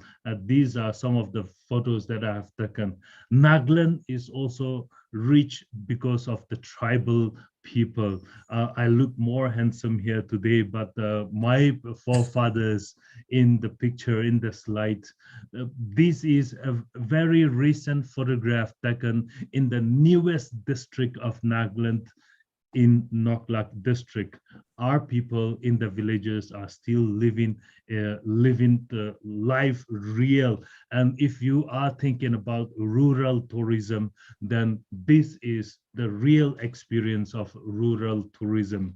Konoma is very famous, and I don't need to talk about it because you are all masters of tourism in the Northeast, masters of tourism in India. But here is a beautiful picture of Konoma. And if you come to Konoma, then we have beautiful legends, stories about this particular image as well. Well, camping, we are also trying to start to learn, camping and overland adventures and all those things. So small ways we are starting. And here is a virgin forest in the borders of India and Myanmar. People have not started to set foot on these places. These are mythical lakes. Nothing compared to Arunachal lakes, but there is a magical, a loss of words, but something is there which is going to tickle your bones for adventure if you come to Nagaland. If the picture is in sync with my flow of talk, then fine. This is a picture of my father who visited Chui village in Mon district. Chui village in Mon district. Then in the 1980s, they keep their skulls outside like this. So he was lucky, he got a photograph. I never got a photograph like this, so I treasure this photograph with me. Nobody has this photograph, it's only with me. These are pictures taken by my friend, a photographer, freelance documentary filmmaker, Chingte Lam, Chinte Kemingam. And these are some of the cliffs and caves that we have in the Noklak district. And of course, we all enjoy water body, and Doyan is one water body where you can go for your adventures in the water.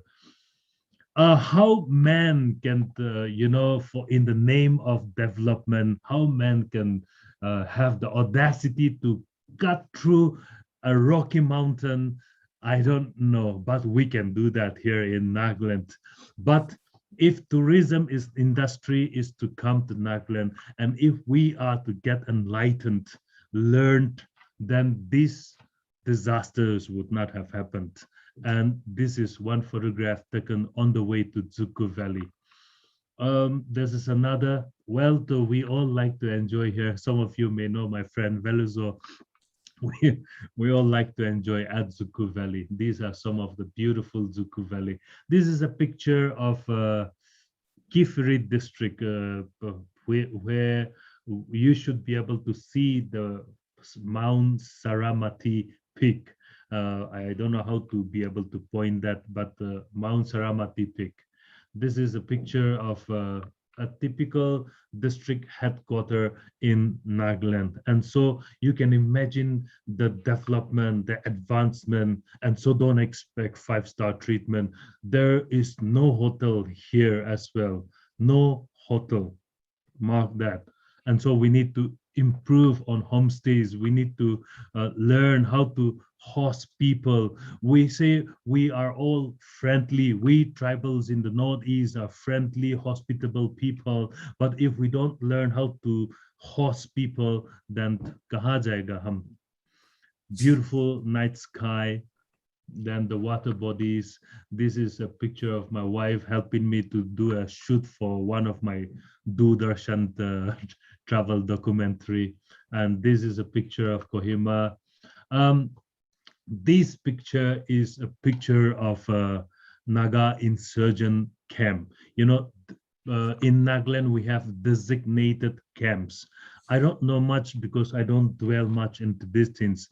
But here, my point of emphasis is that Nagaland is safe. So also all the northeastern states are safe. And how do I prove that it is safe is because I am one person who rides a motorcycle. You know, human nature, when you come on a Scorpio or a Toyota Fortuner, then somebody would come and say, Salam sab kaha, kya karna ka hai? Huh? But on a motorcycle, nobody gives a damn about you and nobody disturbs you as well. Nagaland, Northeast, everything is safe. And that is why I'm trying to put this picture to tell you it is safe. Well, these are some of the roads we enjoy off-roading on our puny little motorcycles in the districts of Kya Bolte Hai, Nagaland. Here is a picture grab of Google Map. And this picture speaks of Saramati Peak. Saramati Peak is on the border of India and Myanmar, and very close to the border of India and Myanmar are places like Wongtsuvong village. The last time I went, there was no road. I had to go trekking these trails. So it was nice. Santuang village is there. Changdam village is there. We also have Fakim Wildlife Sanctuary. And when we talk of Fakim Wildlife Sanctuary, this is the place where Bhutan glory butterfly is found. So for those people who are followers, come on, my loss of vocabularies, but Bhutan glory is that butterfly which is found here in Fakim Wildlife Sanctuary on the borders of India and Myanmar. Well, there is no hotel here as well. Tourism department is coming out with some lodges, but you can contact us, the local tour operators. We can show you. Well, another picture of Tsuku Valley with my tourism industry friends.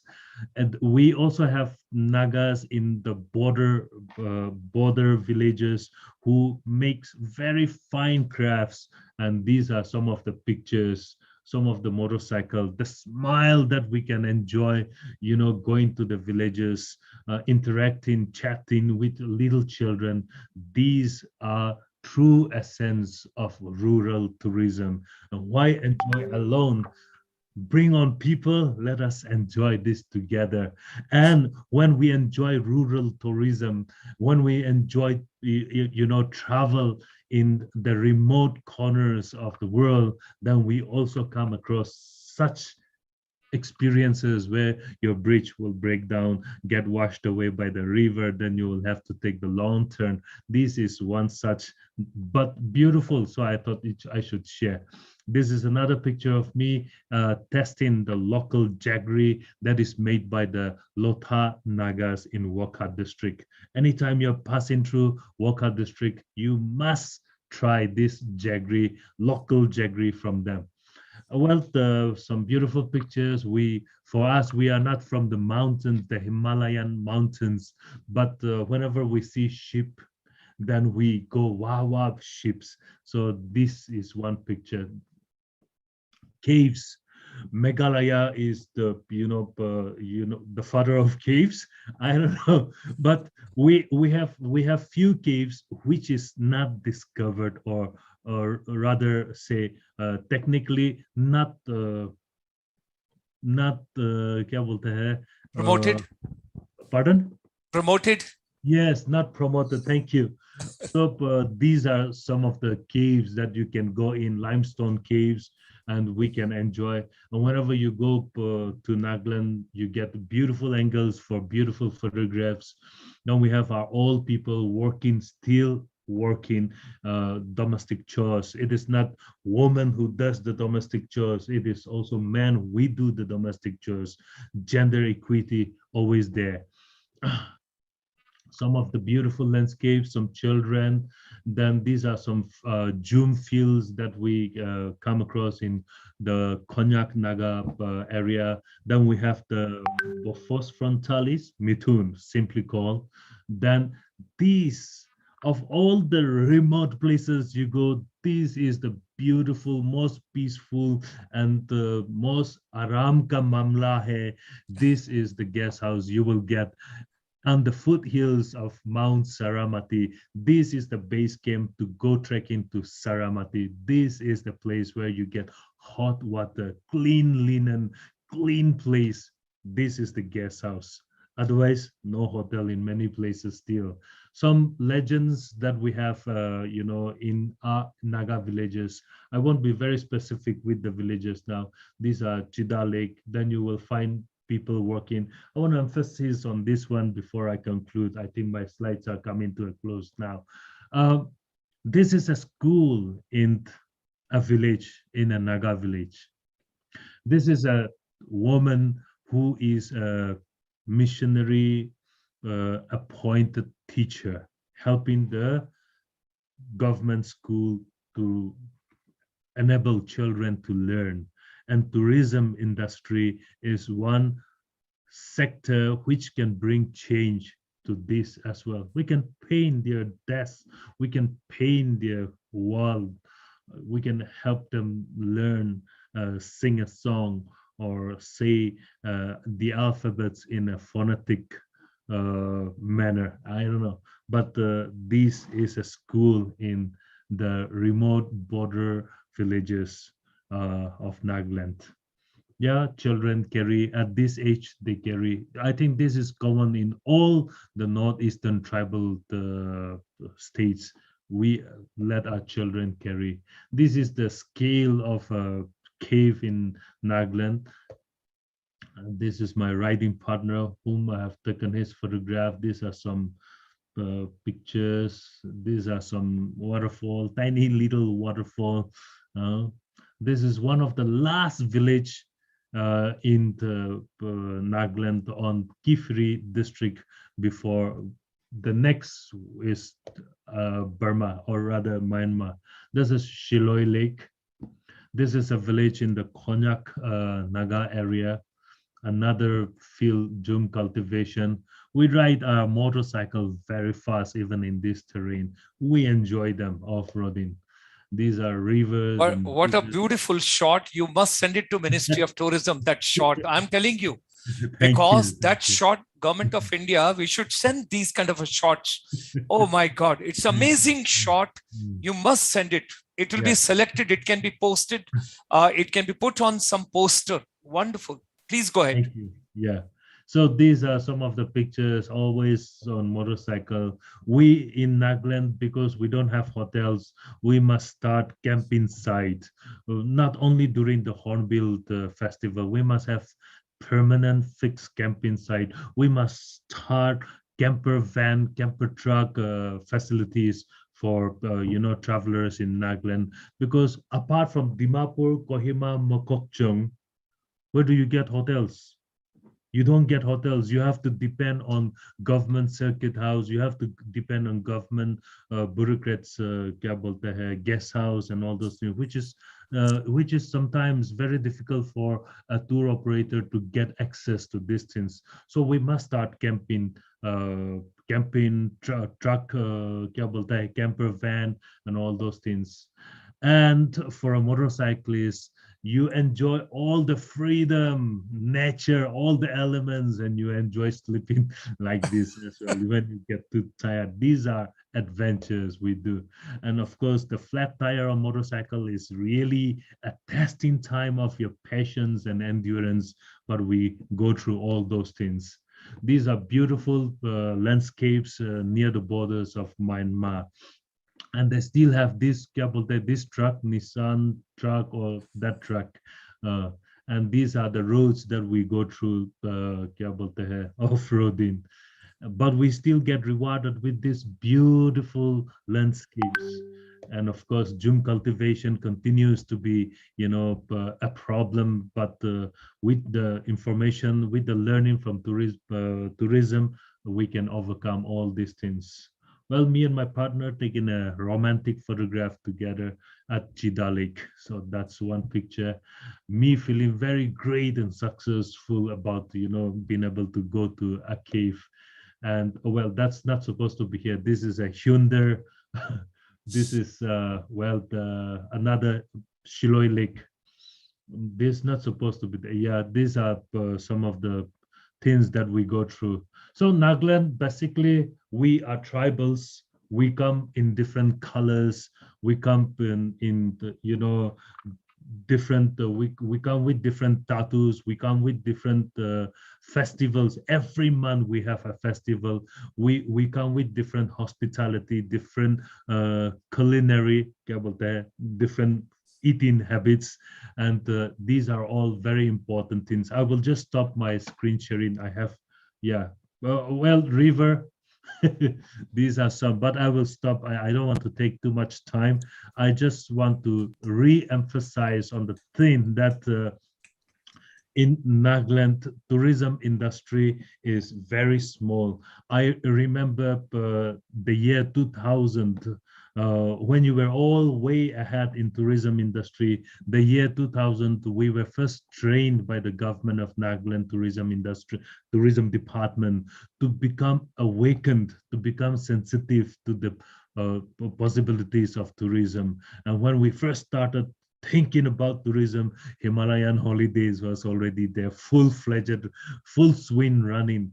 And so we learned a lot from, Tsering Wange and his people from Arunachal. We have done an NEITC been formed. We have learned a lot from, being able to connect with NEITC members. Today, we are a familiar face to each other. And we in Nagaland, we still depend learning on you. Today, having come to this platform, why did I come? I have come to listen to you. I have come to get more experiences. And with this request, I'm going to stop. My dear brothers, my dear seniors in the tourism industry in Nagaland, we need to learn from you. We need your support. And like you said, Mr. President, unity is important. And so in this time, we need you to come to us, to the local tour operators, help us to do the business, help us to tell our people, our villagers to realize the value of tourism industry so that we can promote the business, we can promote the tourism industry to Nagaland. All it boils down to, please support us. We need your support. Thank you so much, International Chamber for Service Industry, Dr. Gulshan Sharma, and Mr. President, Mr. Blah, and all the team of NEITC. Thank you so much for patiently listening, and thank you once again. Mr. President, time's up to you. So thank you, Mr. Vincent Belho. You may not have the 5-star accommodation, but I think you have the 5-star hospitality. So definitely people should go to Nagaland because of your hospitality. Thank you very much. And now we go to the next speaker, our very own HRK Sharma. You call him RK. He's our treasurer of NEITC, person with the money. And also founding president of Manipur Tourism Forum. He's also a very old tour operator, very successful tour operator across boundaries within India and Myanmar, also within the Northeast and across over and above Northeast. So what we have now, RK Sharma, kindly. Yeah, thank you, Mr. Blah. First of all, I should thank International Chamber for Service Industry, especially Mr. Dr. Gulshan Sharma, for giving us this opportunity to the team NEITC. You have brought us together and brought us in front of the entire world. You have given us a very good audience. Thank you, sir. Thank you. So let me share my screen.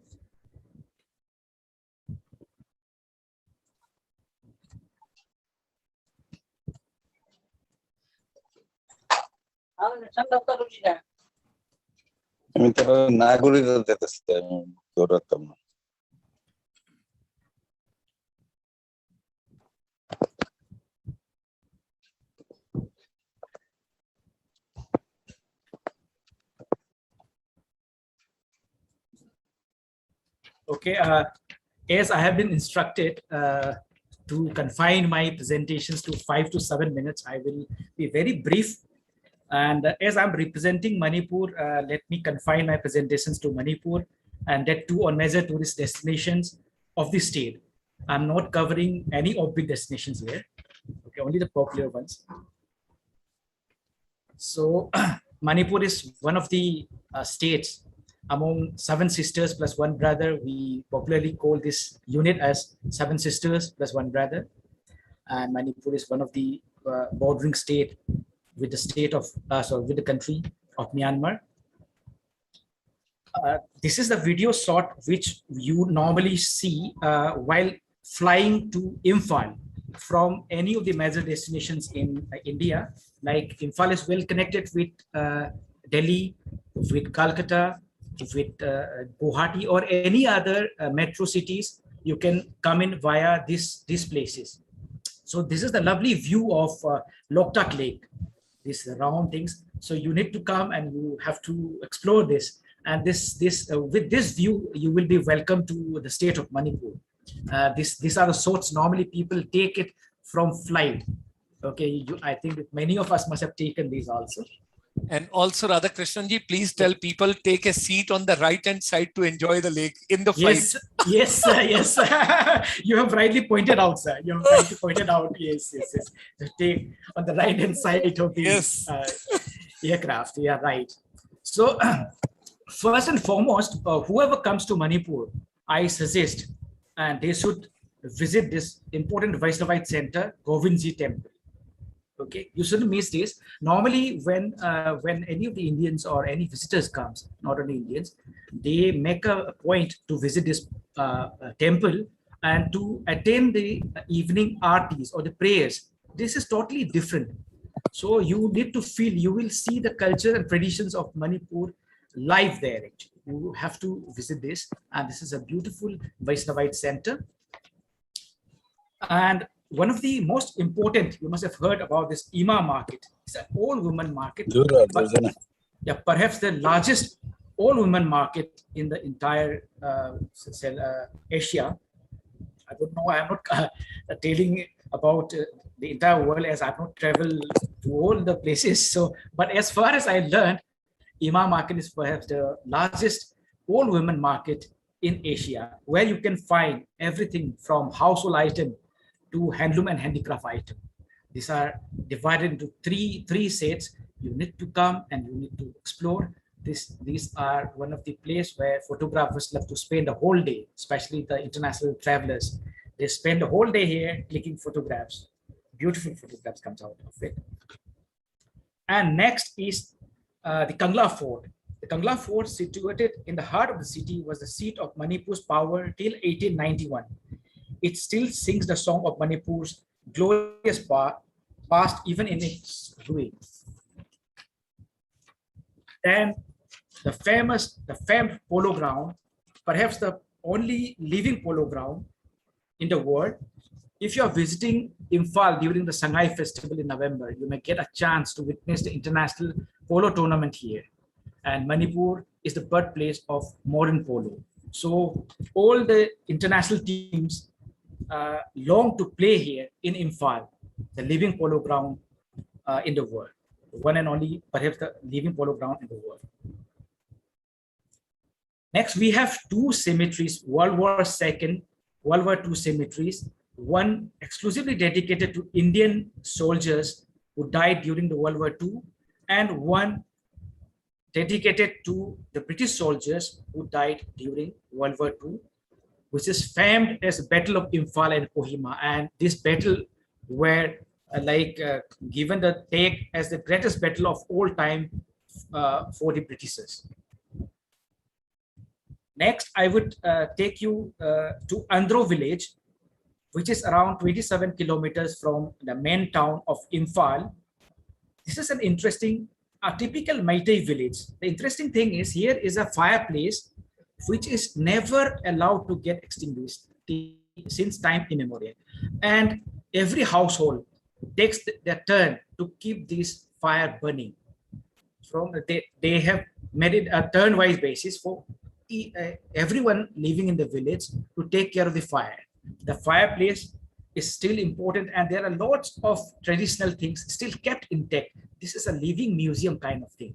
This is worth exploring. This Andhro village, which is not very far from Imphal, hardly 45 minutes drive from Imphal. You need to explore this. Next is one of the most important recent tourist place or tourist spot, so to say, is Imphal Peace Museum. This is our own creation, Manipur Tourism's Forum's creation, and this was funded by Nippon Foundation Japan. Okay, this is one of the most important,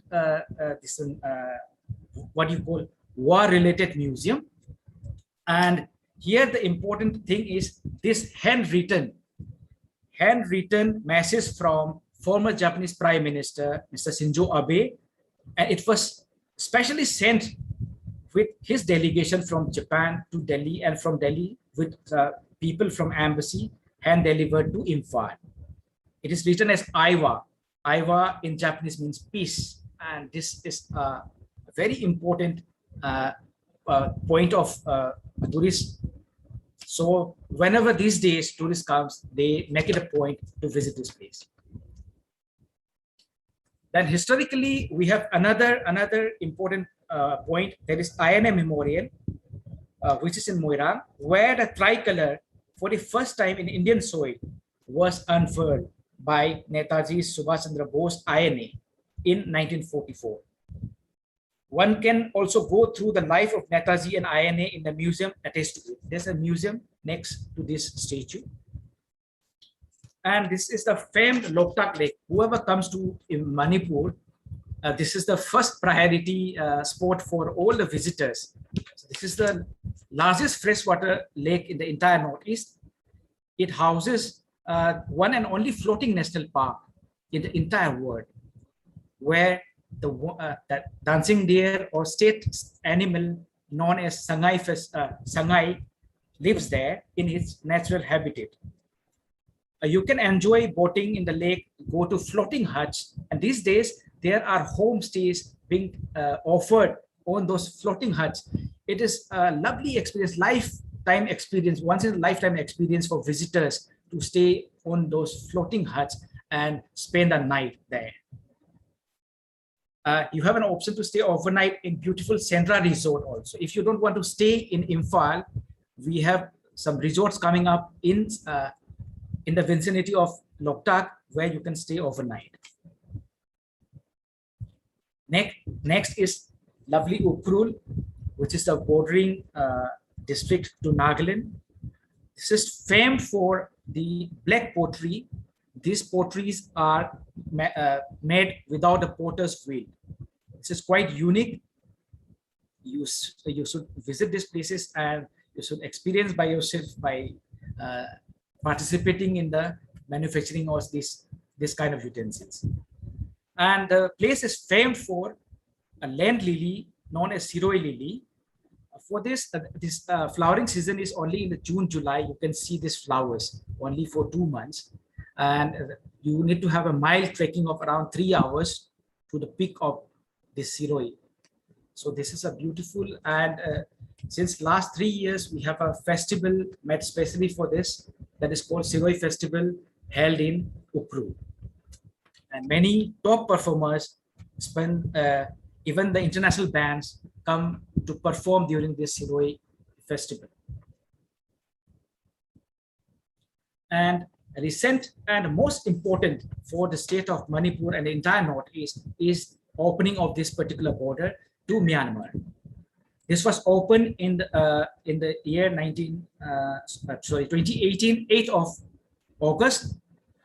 And now people can travel overland. We have a ICP there. So proper documentations with e-visas, you can exit to Myanmar. With proper visa, you can enter India also through this particular border. So because of this, we were able to do lots of overland tours coming in from Singapore, coming in from Malaysia, from Thailand. We have handled lots of tours because of this opening of tour. This is a big gift to entire Northeastern region. Because of this, we were able to take them to other states, neighboring states, and showcase all the beautiful places. Even Shillong, even Sikkim, we have taken a number of vehicles from driving all the way from Vietnam also. Their first overland trip from Vietnam was handled by us, and they passes through this particular bridge. This is a friendship bridge. And for Indian tourists, they doesn't require a passport and a visa to visit the nearest town of Damu. With just an identity card issued by Indian government, you can just cross over to the nearest town, which is within the 5-kilometer radius. You can spend a whole day and you can come back by the time the gate closes by 4:30. So you can enjoy the whole day. You can have Myanmarese food, Myanmarese restaurants are there. You can enjoy the whole day there and come back by the time it gets closes. If you with visa, you can stay overnight, but without visa, this is a unique experience you can all have. Yeah, that's all. I have kept my presentation very short. Thank you. And if in case there are lots to be explored in Manipur, there are lots to be explored in Manipur, but my presentation, it was short, so I couldn't cover. I was not able to do justice with all the destinations, but if there is any query, do drop in, do write to us, or any of my members from NEITC, they will be able to help you out. Thank you. Thank you. So thank you, RK, for a full presentation. Now we have another speaker, Mr. Joe Arthanga. He is our General Secretary from Association of Tour Operators of Mizoram, and also he's a very active member of NEITC. Over to Joe.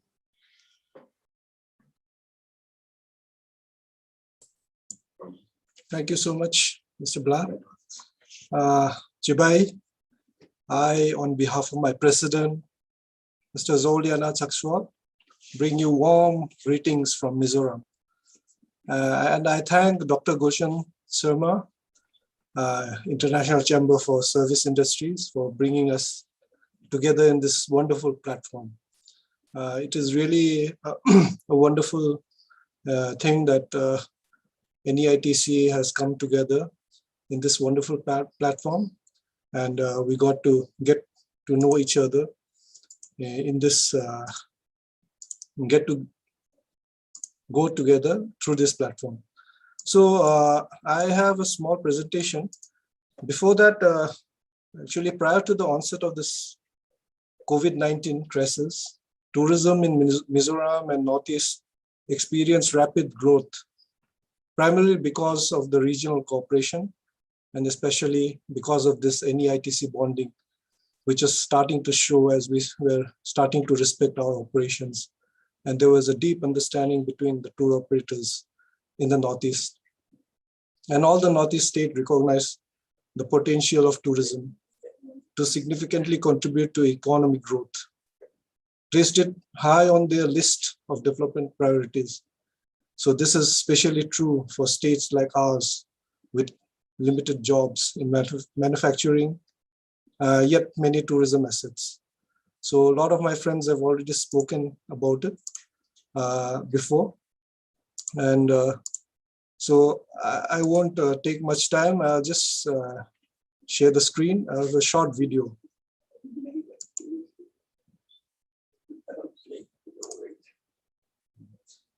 Wonderful. Yeah. So.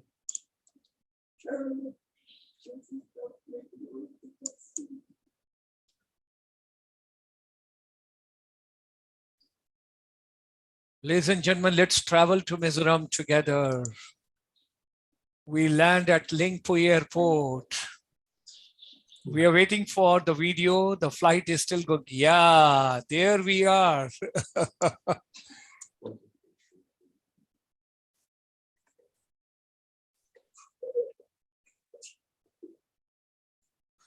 There is no sound, Mr. Thanga.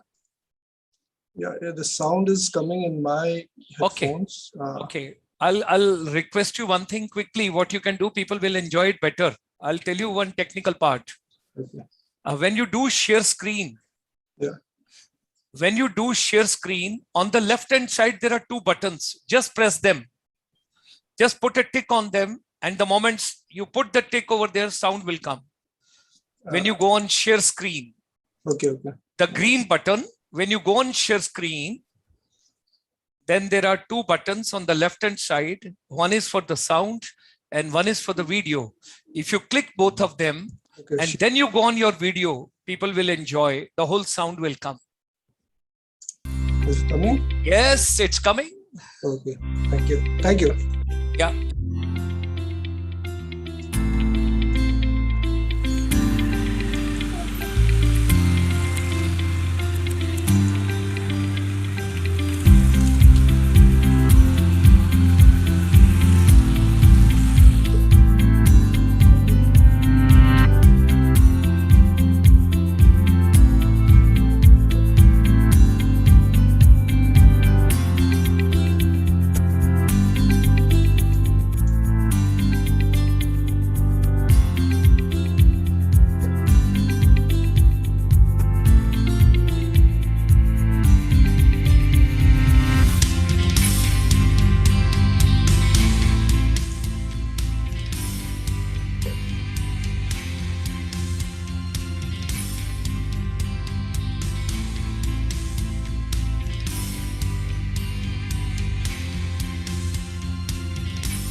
Thank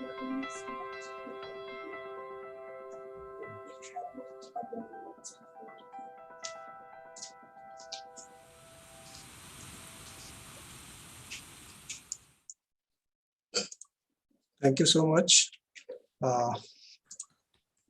for patiently looking at the video.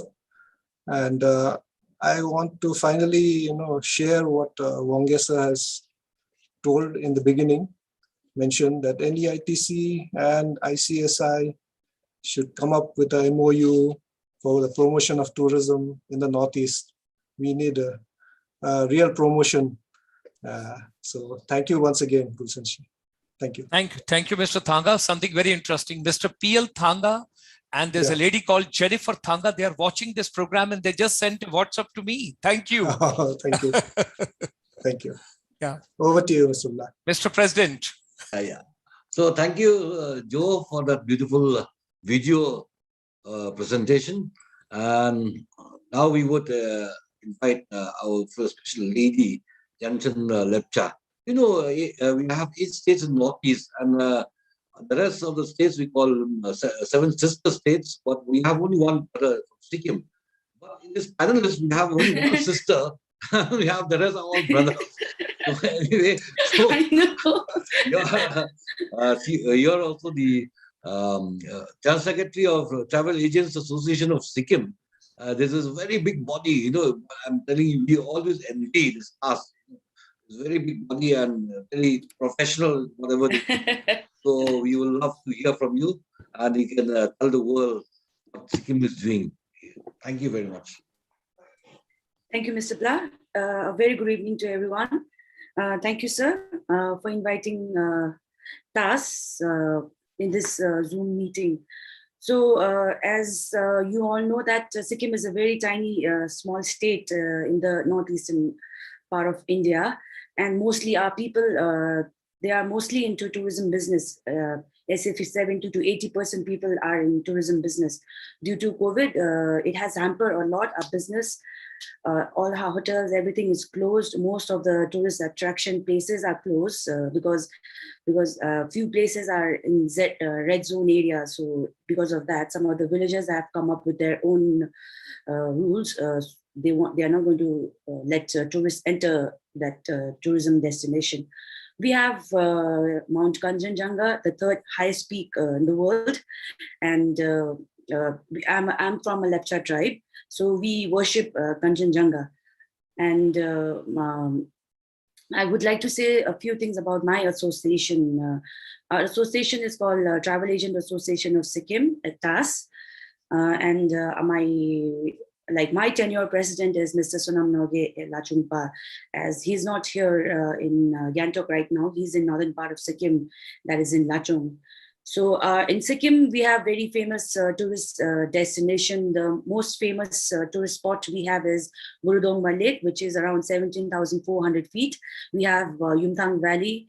We have 0 Point, China border, Nathula Pass. We also have Indo-China trade business going on out there, but due to COVID, it's closed right now. We have Changu Lake, we have Baba Mandir. Sikkim, we have 4 districts, east, west, north, south. So each district, we have our own beauty, we have our own tourist attraction. Like for example, in western part of Sikkim, we have a lot of old monasteries. We have, that's the nearest place where you can see Kanchenjunga from every corner. And we have all this trekking routes, which starts from West Sikkim only, the famous Gochala trek, Zonggu trek, Zongri trek. We have South Sikkim, we have Buddha Samdukche, we call it. There's a very big statue of Guru Padmasava, which we follow them. The Sikkimese people and even people from Bhutan, we follow Guru Rinpoche. So, and we have Chardham. I wanted to share a video. It's been shot by my friend. Her name is Mandira Chetri and funded by Tourism STDC. So I will try to show you this video. Please do enjoy it.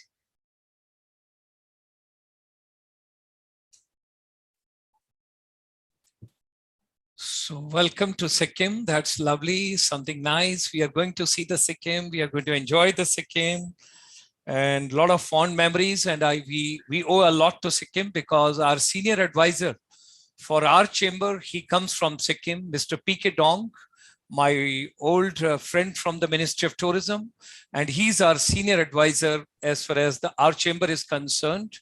And 149 countries where we basically work on to. And I'm grateful to him that he basically introduced me to Mr. Blah also. And Mr. Tsering Wange, I enjoyed earlier.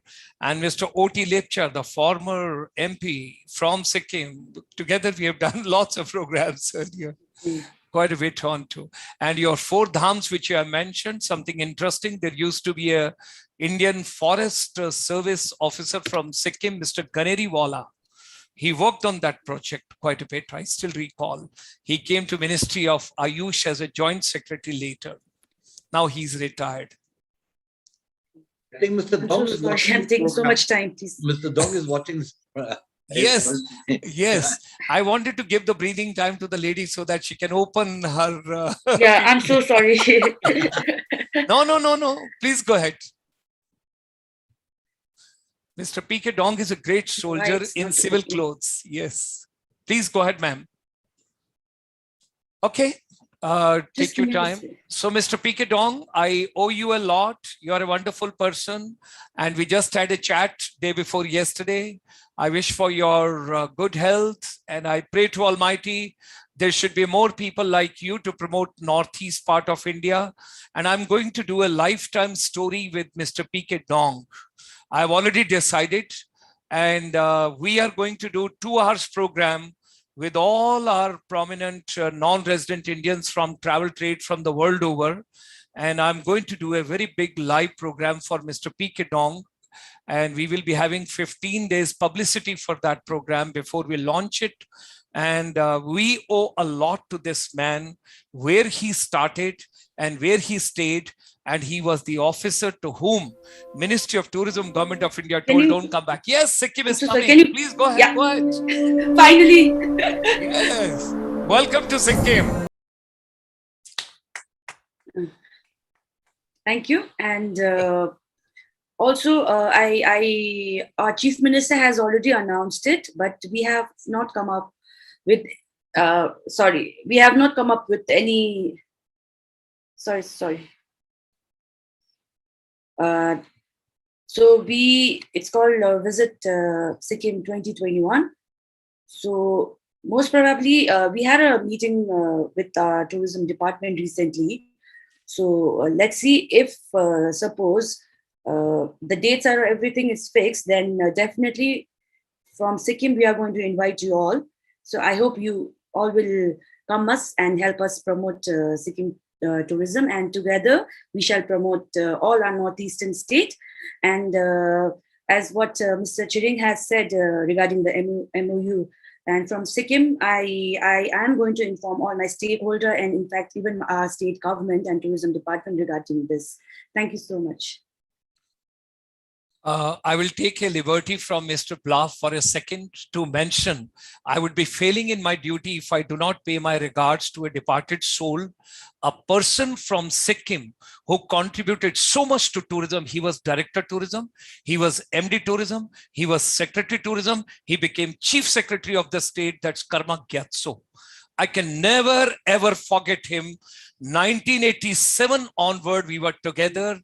The first show we held together from the Ministry of Tourism and Sikkim Tourism Department. God bless that soul. Wonderful. Yes. Mr. Blah, all yours. And God bless to Madam Lepcha. Mr. Karma, excuse me, sir. Mr. Karma Gyatso, he's still alive. No. His son is taken care of. He's not there. I've been told he's not there. Mr. Karma Gyatso was the Chief Secretary. Yes, his wife passed away last year or before, 2 years back. He's still alive. In fact, Mr. Karma Gyatso is the one like who's behind the idea of Travel Agent Association of Sikkim when he was the My apologies, Secretary of because Tourism. somebody told It's okay, me it's that okay. no, No, his it's son okay. is also doing No, great his son, job in his tourism. son name is Fincho Gyatso. Yes. Now he is General Secretary, Homestay Association of Sikkim. It's okay. His wife passed away. Sorry. 2 years, Yes, I think. Yeah, yes. it's okay. I went for a dinner to their residence a couple of years back, so I still recall.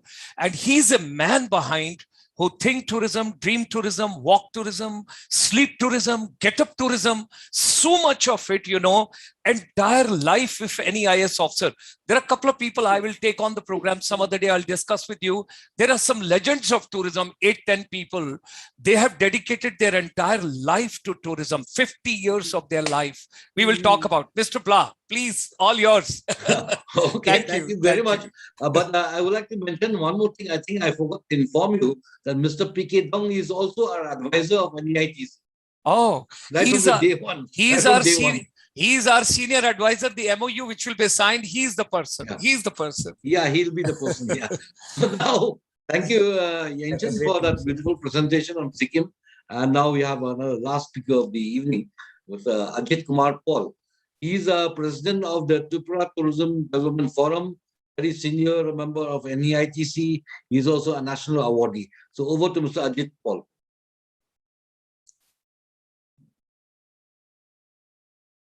Sajid? He has to unmute his mic. Mr. Ajit Kumar Paul. Mr. Ajit Kumar Paul. सो गया क्या?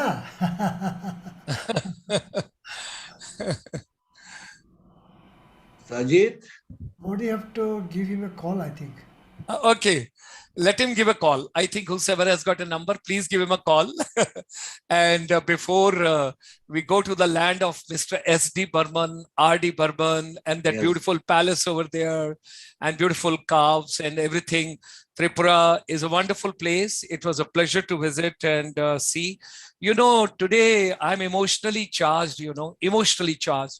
There is so much of travel if God has given. There's somebody else who is known as father of Indian tourism. That's Mr. S.K. Mishra, who spent 65 years with tourism.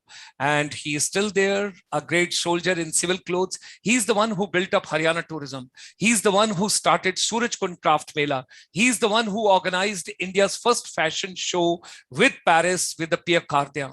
The second gentleman who started tea tourism was Mr. B.K. Goswami. He was earlier DG Tourism, then Secretary Tourism in Assam, everything over there, quite a bit of it. And with him, we traveled quite a bit.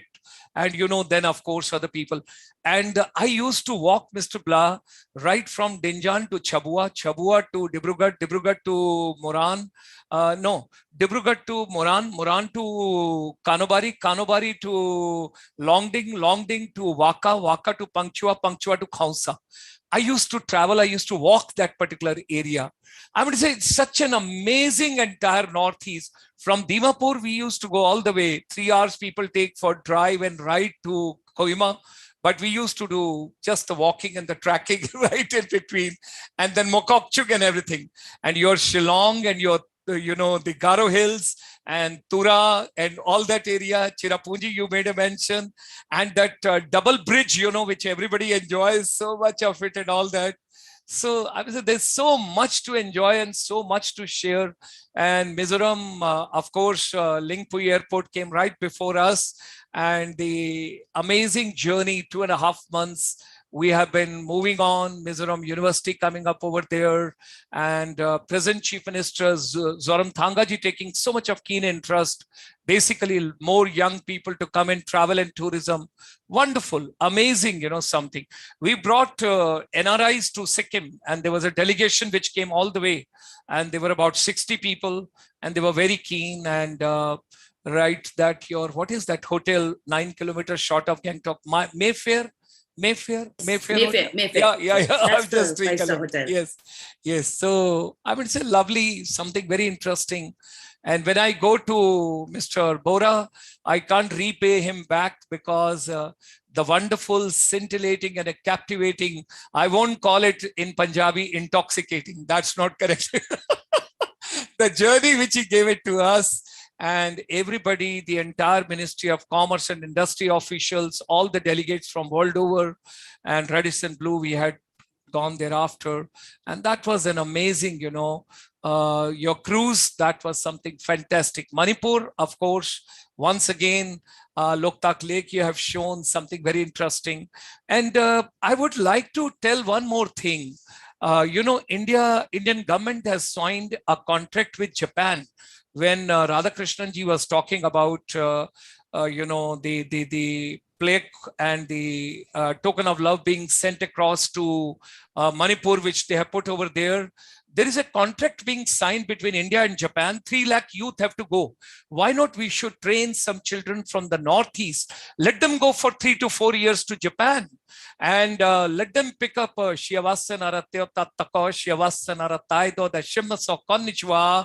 everything they can enjoy over there, and they can bring some good expertise, memories, and everything for promotion of Northeast tourism. I think we should think about it. Wellness tourism, yoga, meditation, herbal, and a lot of people are writing to me, Mr. Tsering Wange, you must be telling Dr. Sharma, how can you forget Arunachal? Arunachal is in my blood in the way that I got my first rank, my first salary, my first uniform, and everything from Arunachal. How can I forget? So people are very keen about cinematic tourism. I think some other day we have to have a session with you. People want to know, how did you handle Koila shooting?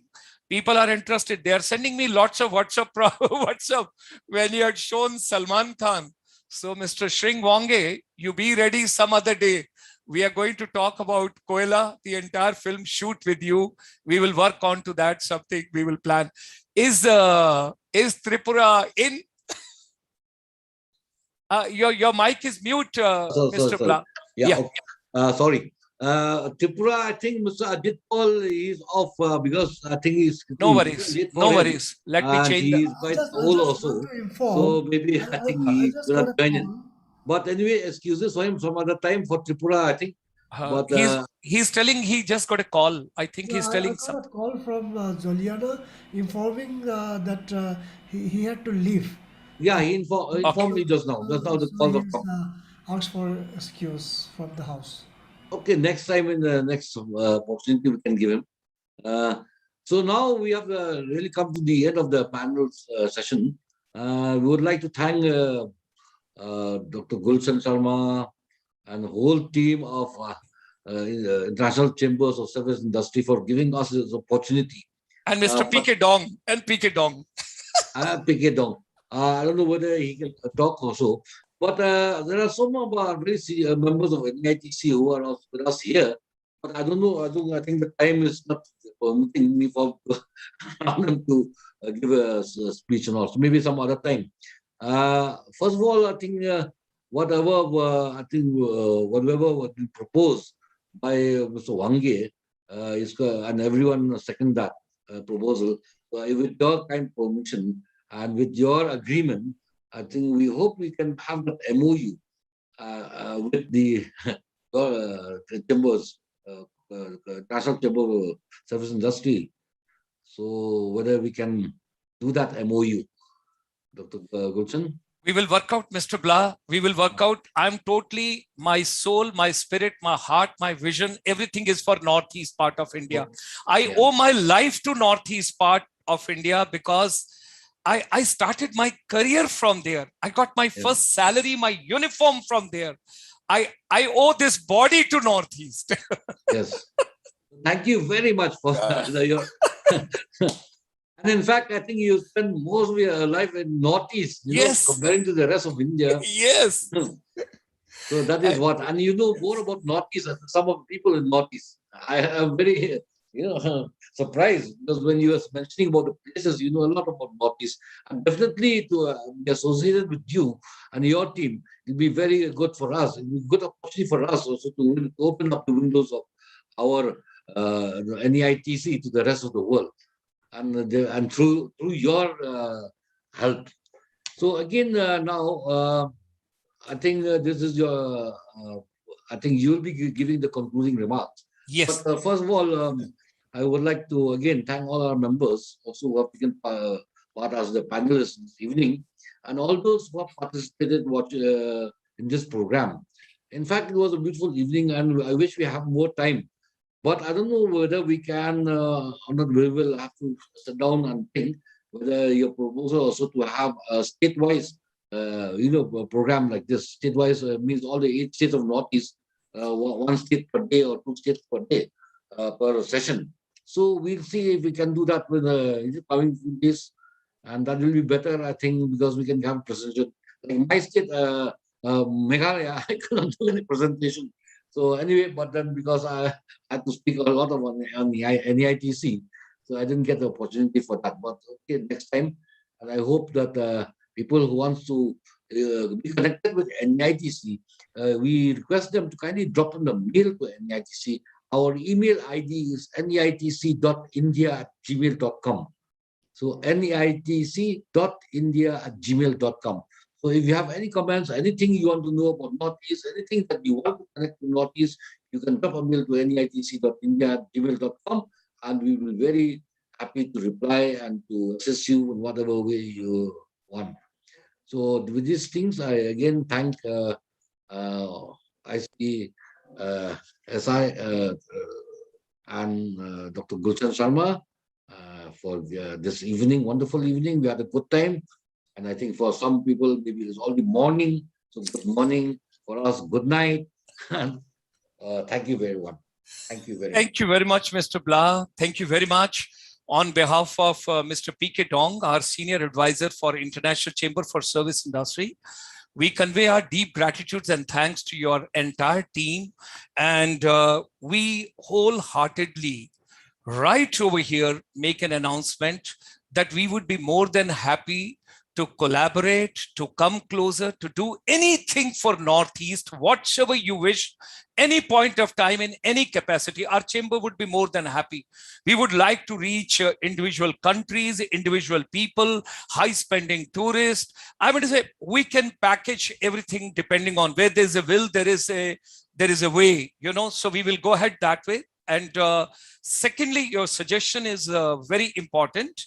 What we will do is that may I make a request to you, instead of we going individually, you kindly line up each state. Let's give one evening to every state. Let's give one evening to every state. We will dedicate 8 to 9:30, 8 to 9, 8 to 10, whatever time they want. But the state presentation, let it come Monday, Tuesday, Wednesday, Thursday, Friday, Saturday. That makes about 6 days. Then next Monday, Tuesday, that will make all the 8 days. So 152 people have posted. Why do we call seven brothers and one sister? Why not all 8 sisters? So I do not know about this question. So people, we will ask them when next time Mr. Blah is there. So I would make a humble request to you. And secondly, Mr. Tsering Wange, a lot of people are interested to know how the Koila movie was shot. There is a gentleman who is a public relation head. He has served last 30 years with Delhi Tourism. He is handling all films. You talk about PK, you talk about Three Idiot, you talk about all the movies which have got a grand hit, including Yash Chopra's film being shot in Switzerland, other places. They are asking me why Northeast is not pushing cinematic tourism, because that can come a long way. Northeast has got a tremendous potential. There is another question which has come on my WhatsApp. I wish to share with you. People are asking me the rich flora and fauna which Northeast has got, and the thick greenery and green forest and nature and wildlife and everything. Why we are not promoting herbal tourism? That means wellness tourism. People now post-pandemic will have more mental problems, and physical problem will be less, but there'll be more mental problems. That means they will be scared. Should I shake hand with the Mr. Bora or not? Should I sit next to Mr. Wange or not? Should I keep a 6 feet distance with Mr. Blah?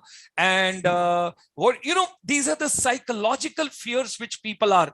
So thereby, now Mr. Sonowal is with Ministry of Ayush. You have got large population of herbal plantation in northeast part of India. The time has come. Let's do the tabulation of all the medicinal plants. Ministry of Ayush should be helped, and let Northeast be also promoted for herbal tourism, wellness tourism, nature tourism as a complete package which you can give. And people, those are interested to go for motorcycle ride, they can go with Mr. Vincent and let him change the wheel and let him take care of rest of the things, whatsoever has to be done. There is no problem. And when they get back to Guwahati, let Mr. Bora take care of and take all of them on his cruise, and they all enjoy. They go to different islands, depending on the time, what all can be done. And when they are flying to, when they are going by road, let's take it via More to the Southeast Asia and ASEAN, they can enjoy everything of Radhakrishnan and, the late former President of India, Radhakrishnan also. So 5th September is coming, his birthday. That is being celebrated as Teachers' Day. So people are asking me something on that also we can take on. So Mizoram, Arunachal, Nagaland, Manipur, Assam, Meghalaya, Tripura, Sikkim, whatever we talk about, I tell you, it's a beautiful region. The time has come now. If we don't push the agenda now, it will never be pushed. Because now, fortunately, the tourism minister is also a cultural minister. He's also a Northeast minister. Let's package our culture also. Let's display our culture also. When you display your original culture, you preserve also your culture. And that's what I personally feel. Tourism can do a lot. Mr. Blah, you are going to have sleepless nights now. You have got a great responsibility to take the entire Northeast together with Mr. P.K. Dong. He won't allow you to sleep early. So that is the way we have to take it on, and we have to plan it. With these words, my deepest... One more thing, yeah. Can I get into? I will allow you to. And one more thing which is very important, you mentioned about cinemas. If you happen to be Cham Binagal, in fact, with Yash Chopra, I've met him about 10 years back. I talked about this, about shooting movies in the Northeast. And in fact, I think he's still in their mind, but I don't know why he could not take off. So I think that it can be very interesting if you can talk to Sham Binagal. He knows about this thing. We have met from Meghalaya side also. We have talked to him. Sir, you would be so happy to know that with the Ministry of Commerce and Industry, Government of India, on 30th of June 2018, we got 300 people from the Northeast together in Mumbai. All the production houses and everybody. Mr. Bora has got one Januva Barwa, Barwa. He gave the keynote address over there. And everybody together on a common platform from the entire Northeast. Radhakrishnan ji has got some of the heroines. She worked in that Maricom also. If I remember, what is that Maricom movie with Priyanka Chopra? All these people, Rangoon movie. That is again from Manipur coming. Sikkim, they have done that Aaj Blue Hai Pani, Pani, Pani, Pani, that's being shot. Yeah. Arunachal, Tube Light, everything, all that coming. I want to bring that young girl also, that small child who had gone to Indian Idol from Bomdila, near Bomdila. There is a small child, she has gone. I want to organize a separate program for her. Musical evening of Northeast tourism, which I want to bring it together. Musical tourism.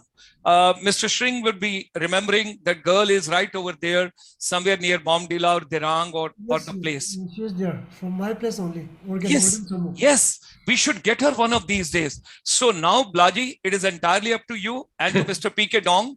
And we want to get one day Sikkim, one day Arunachal, one day Mizoram, one day Nagaland, one day Tripura, one day, Mizoram, all the places, and Meghalaya, everybody coming separately. Assam one day.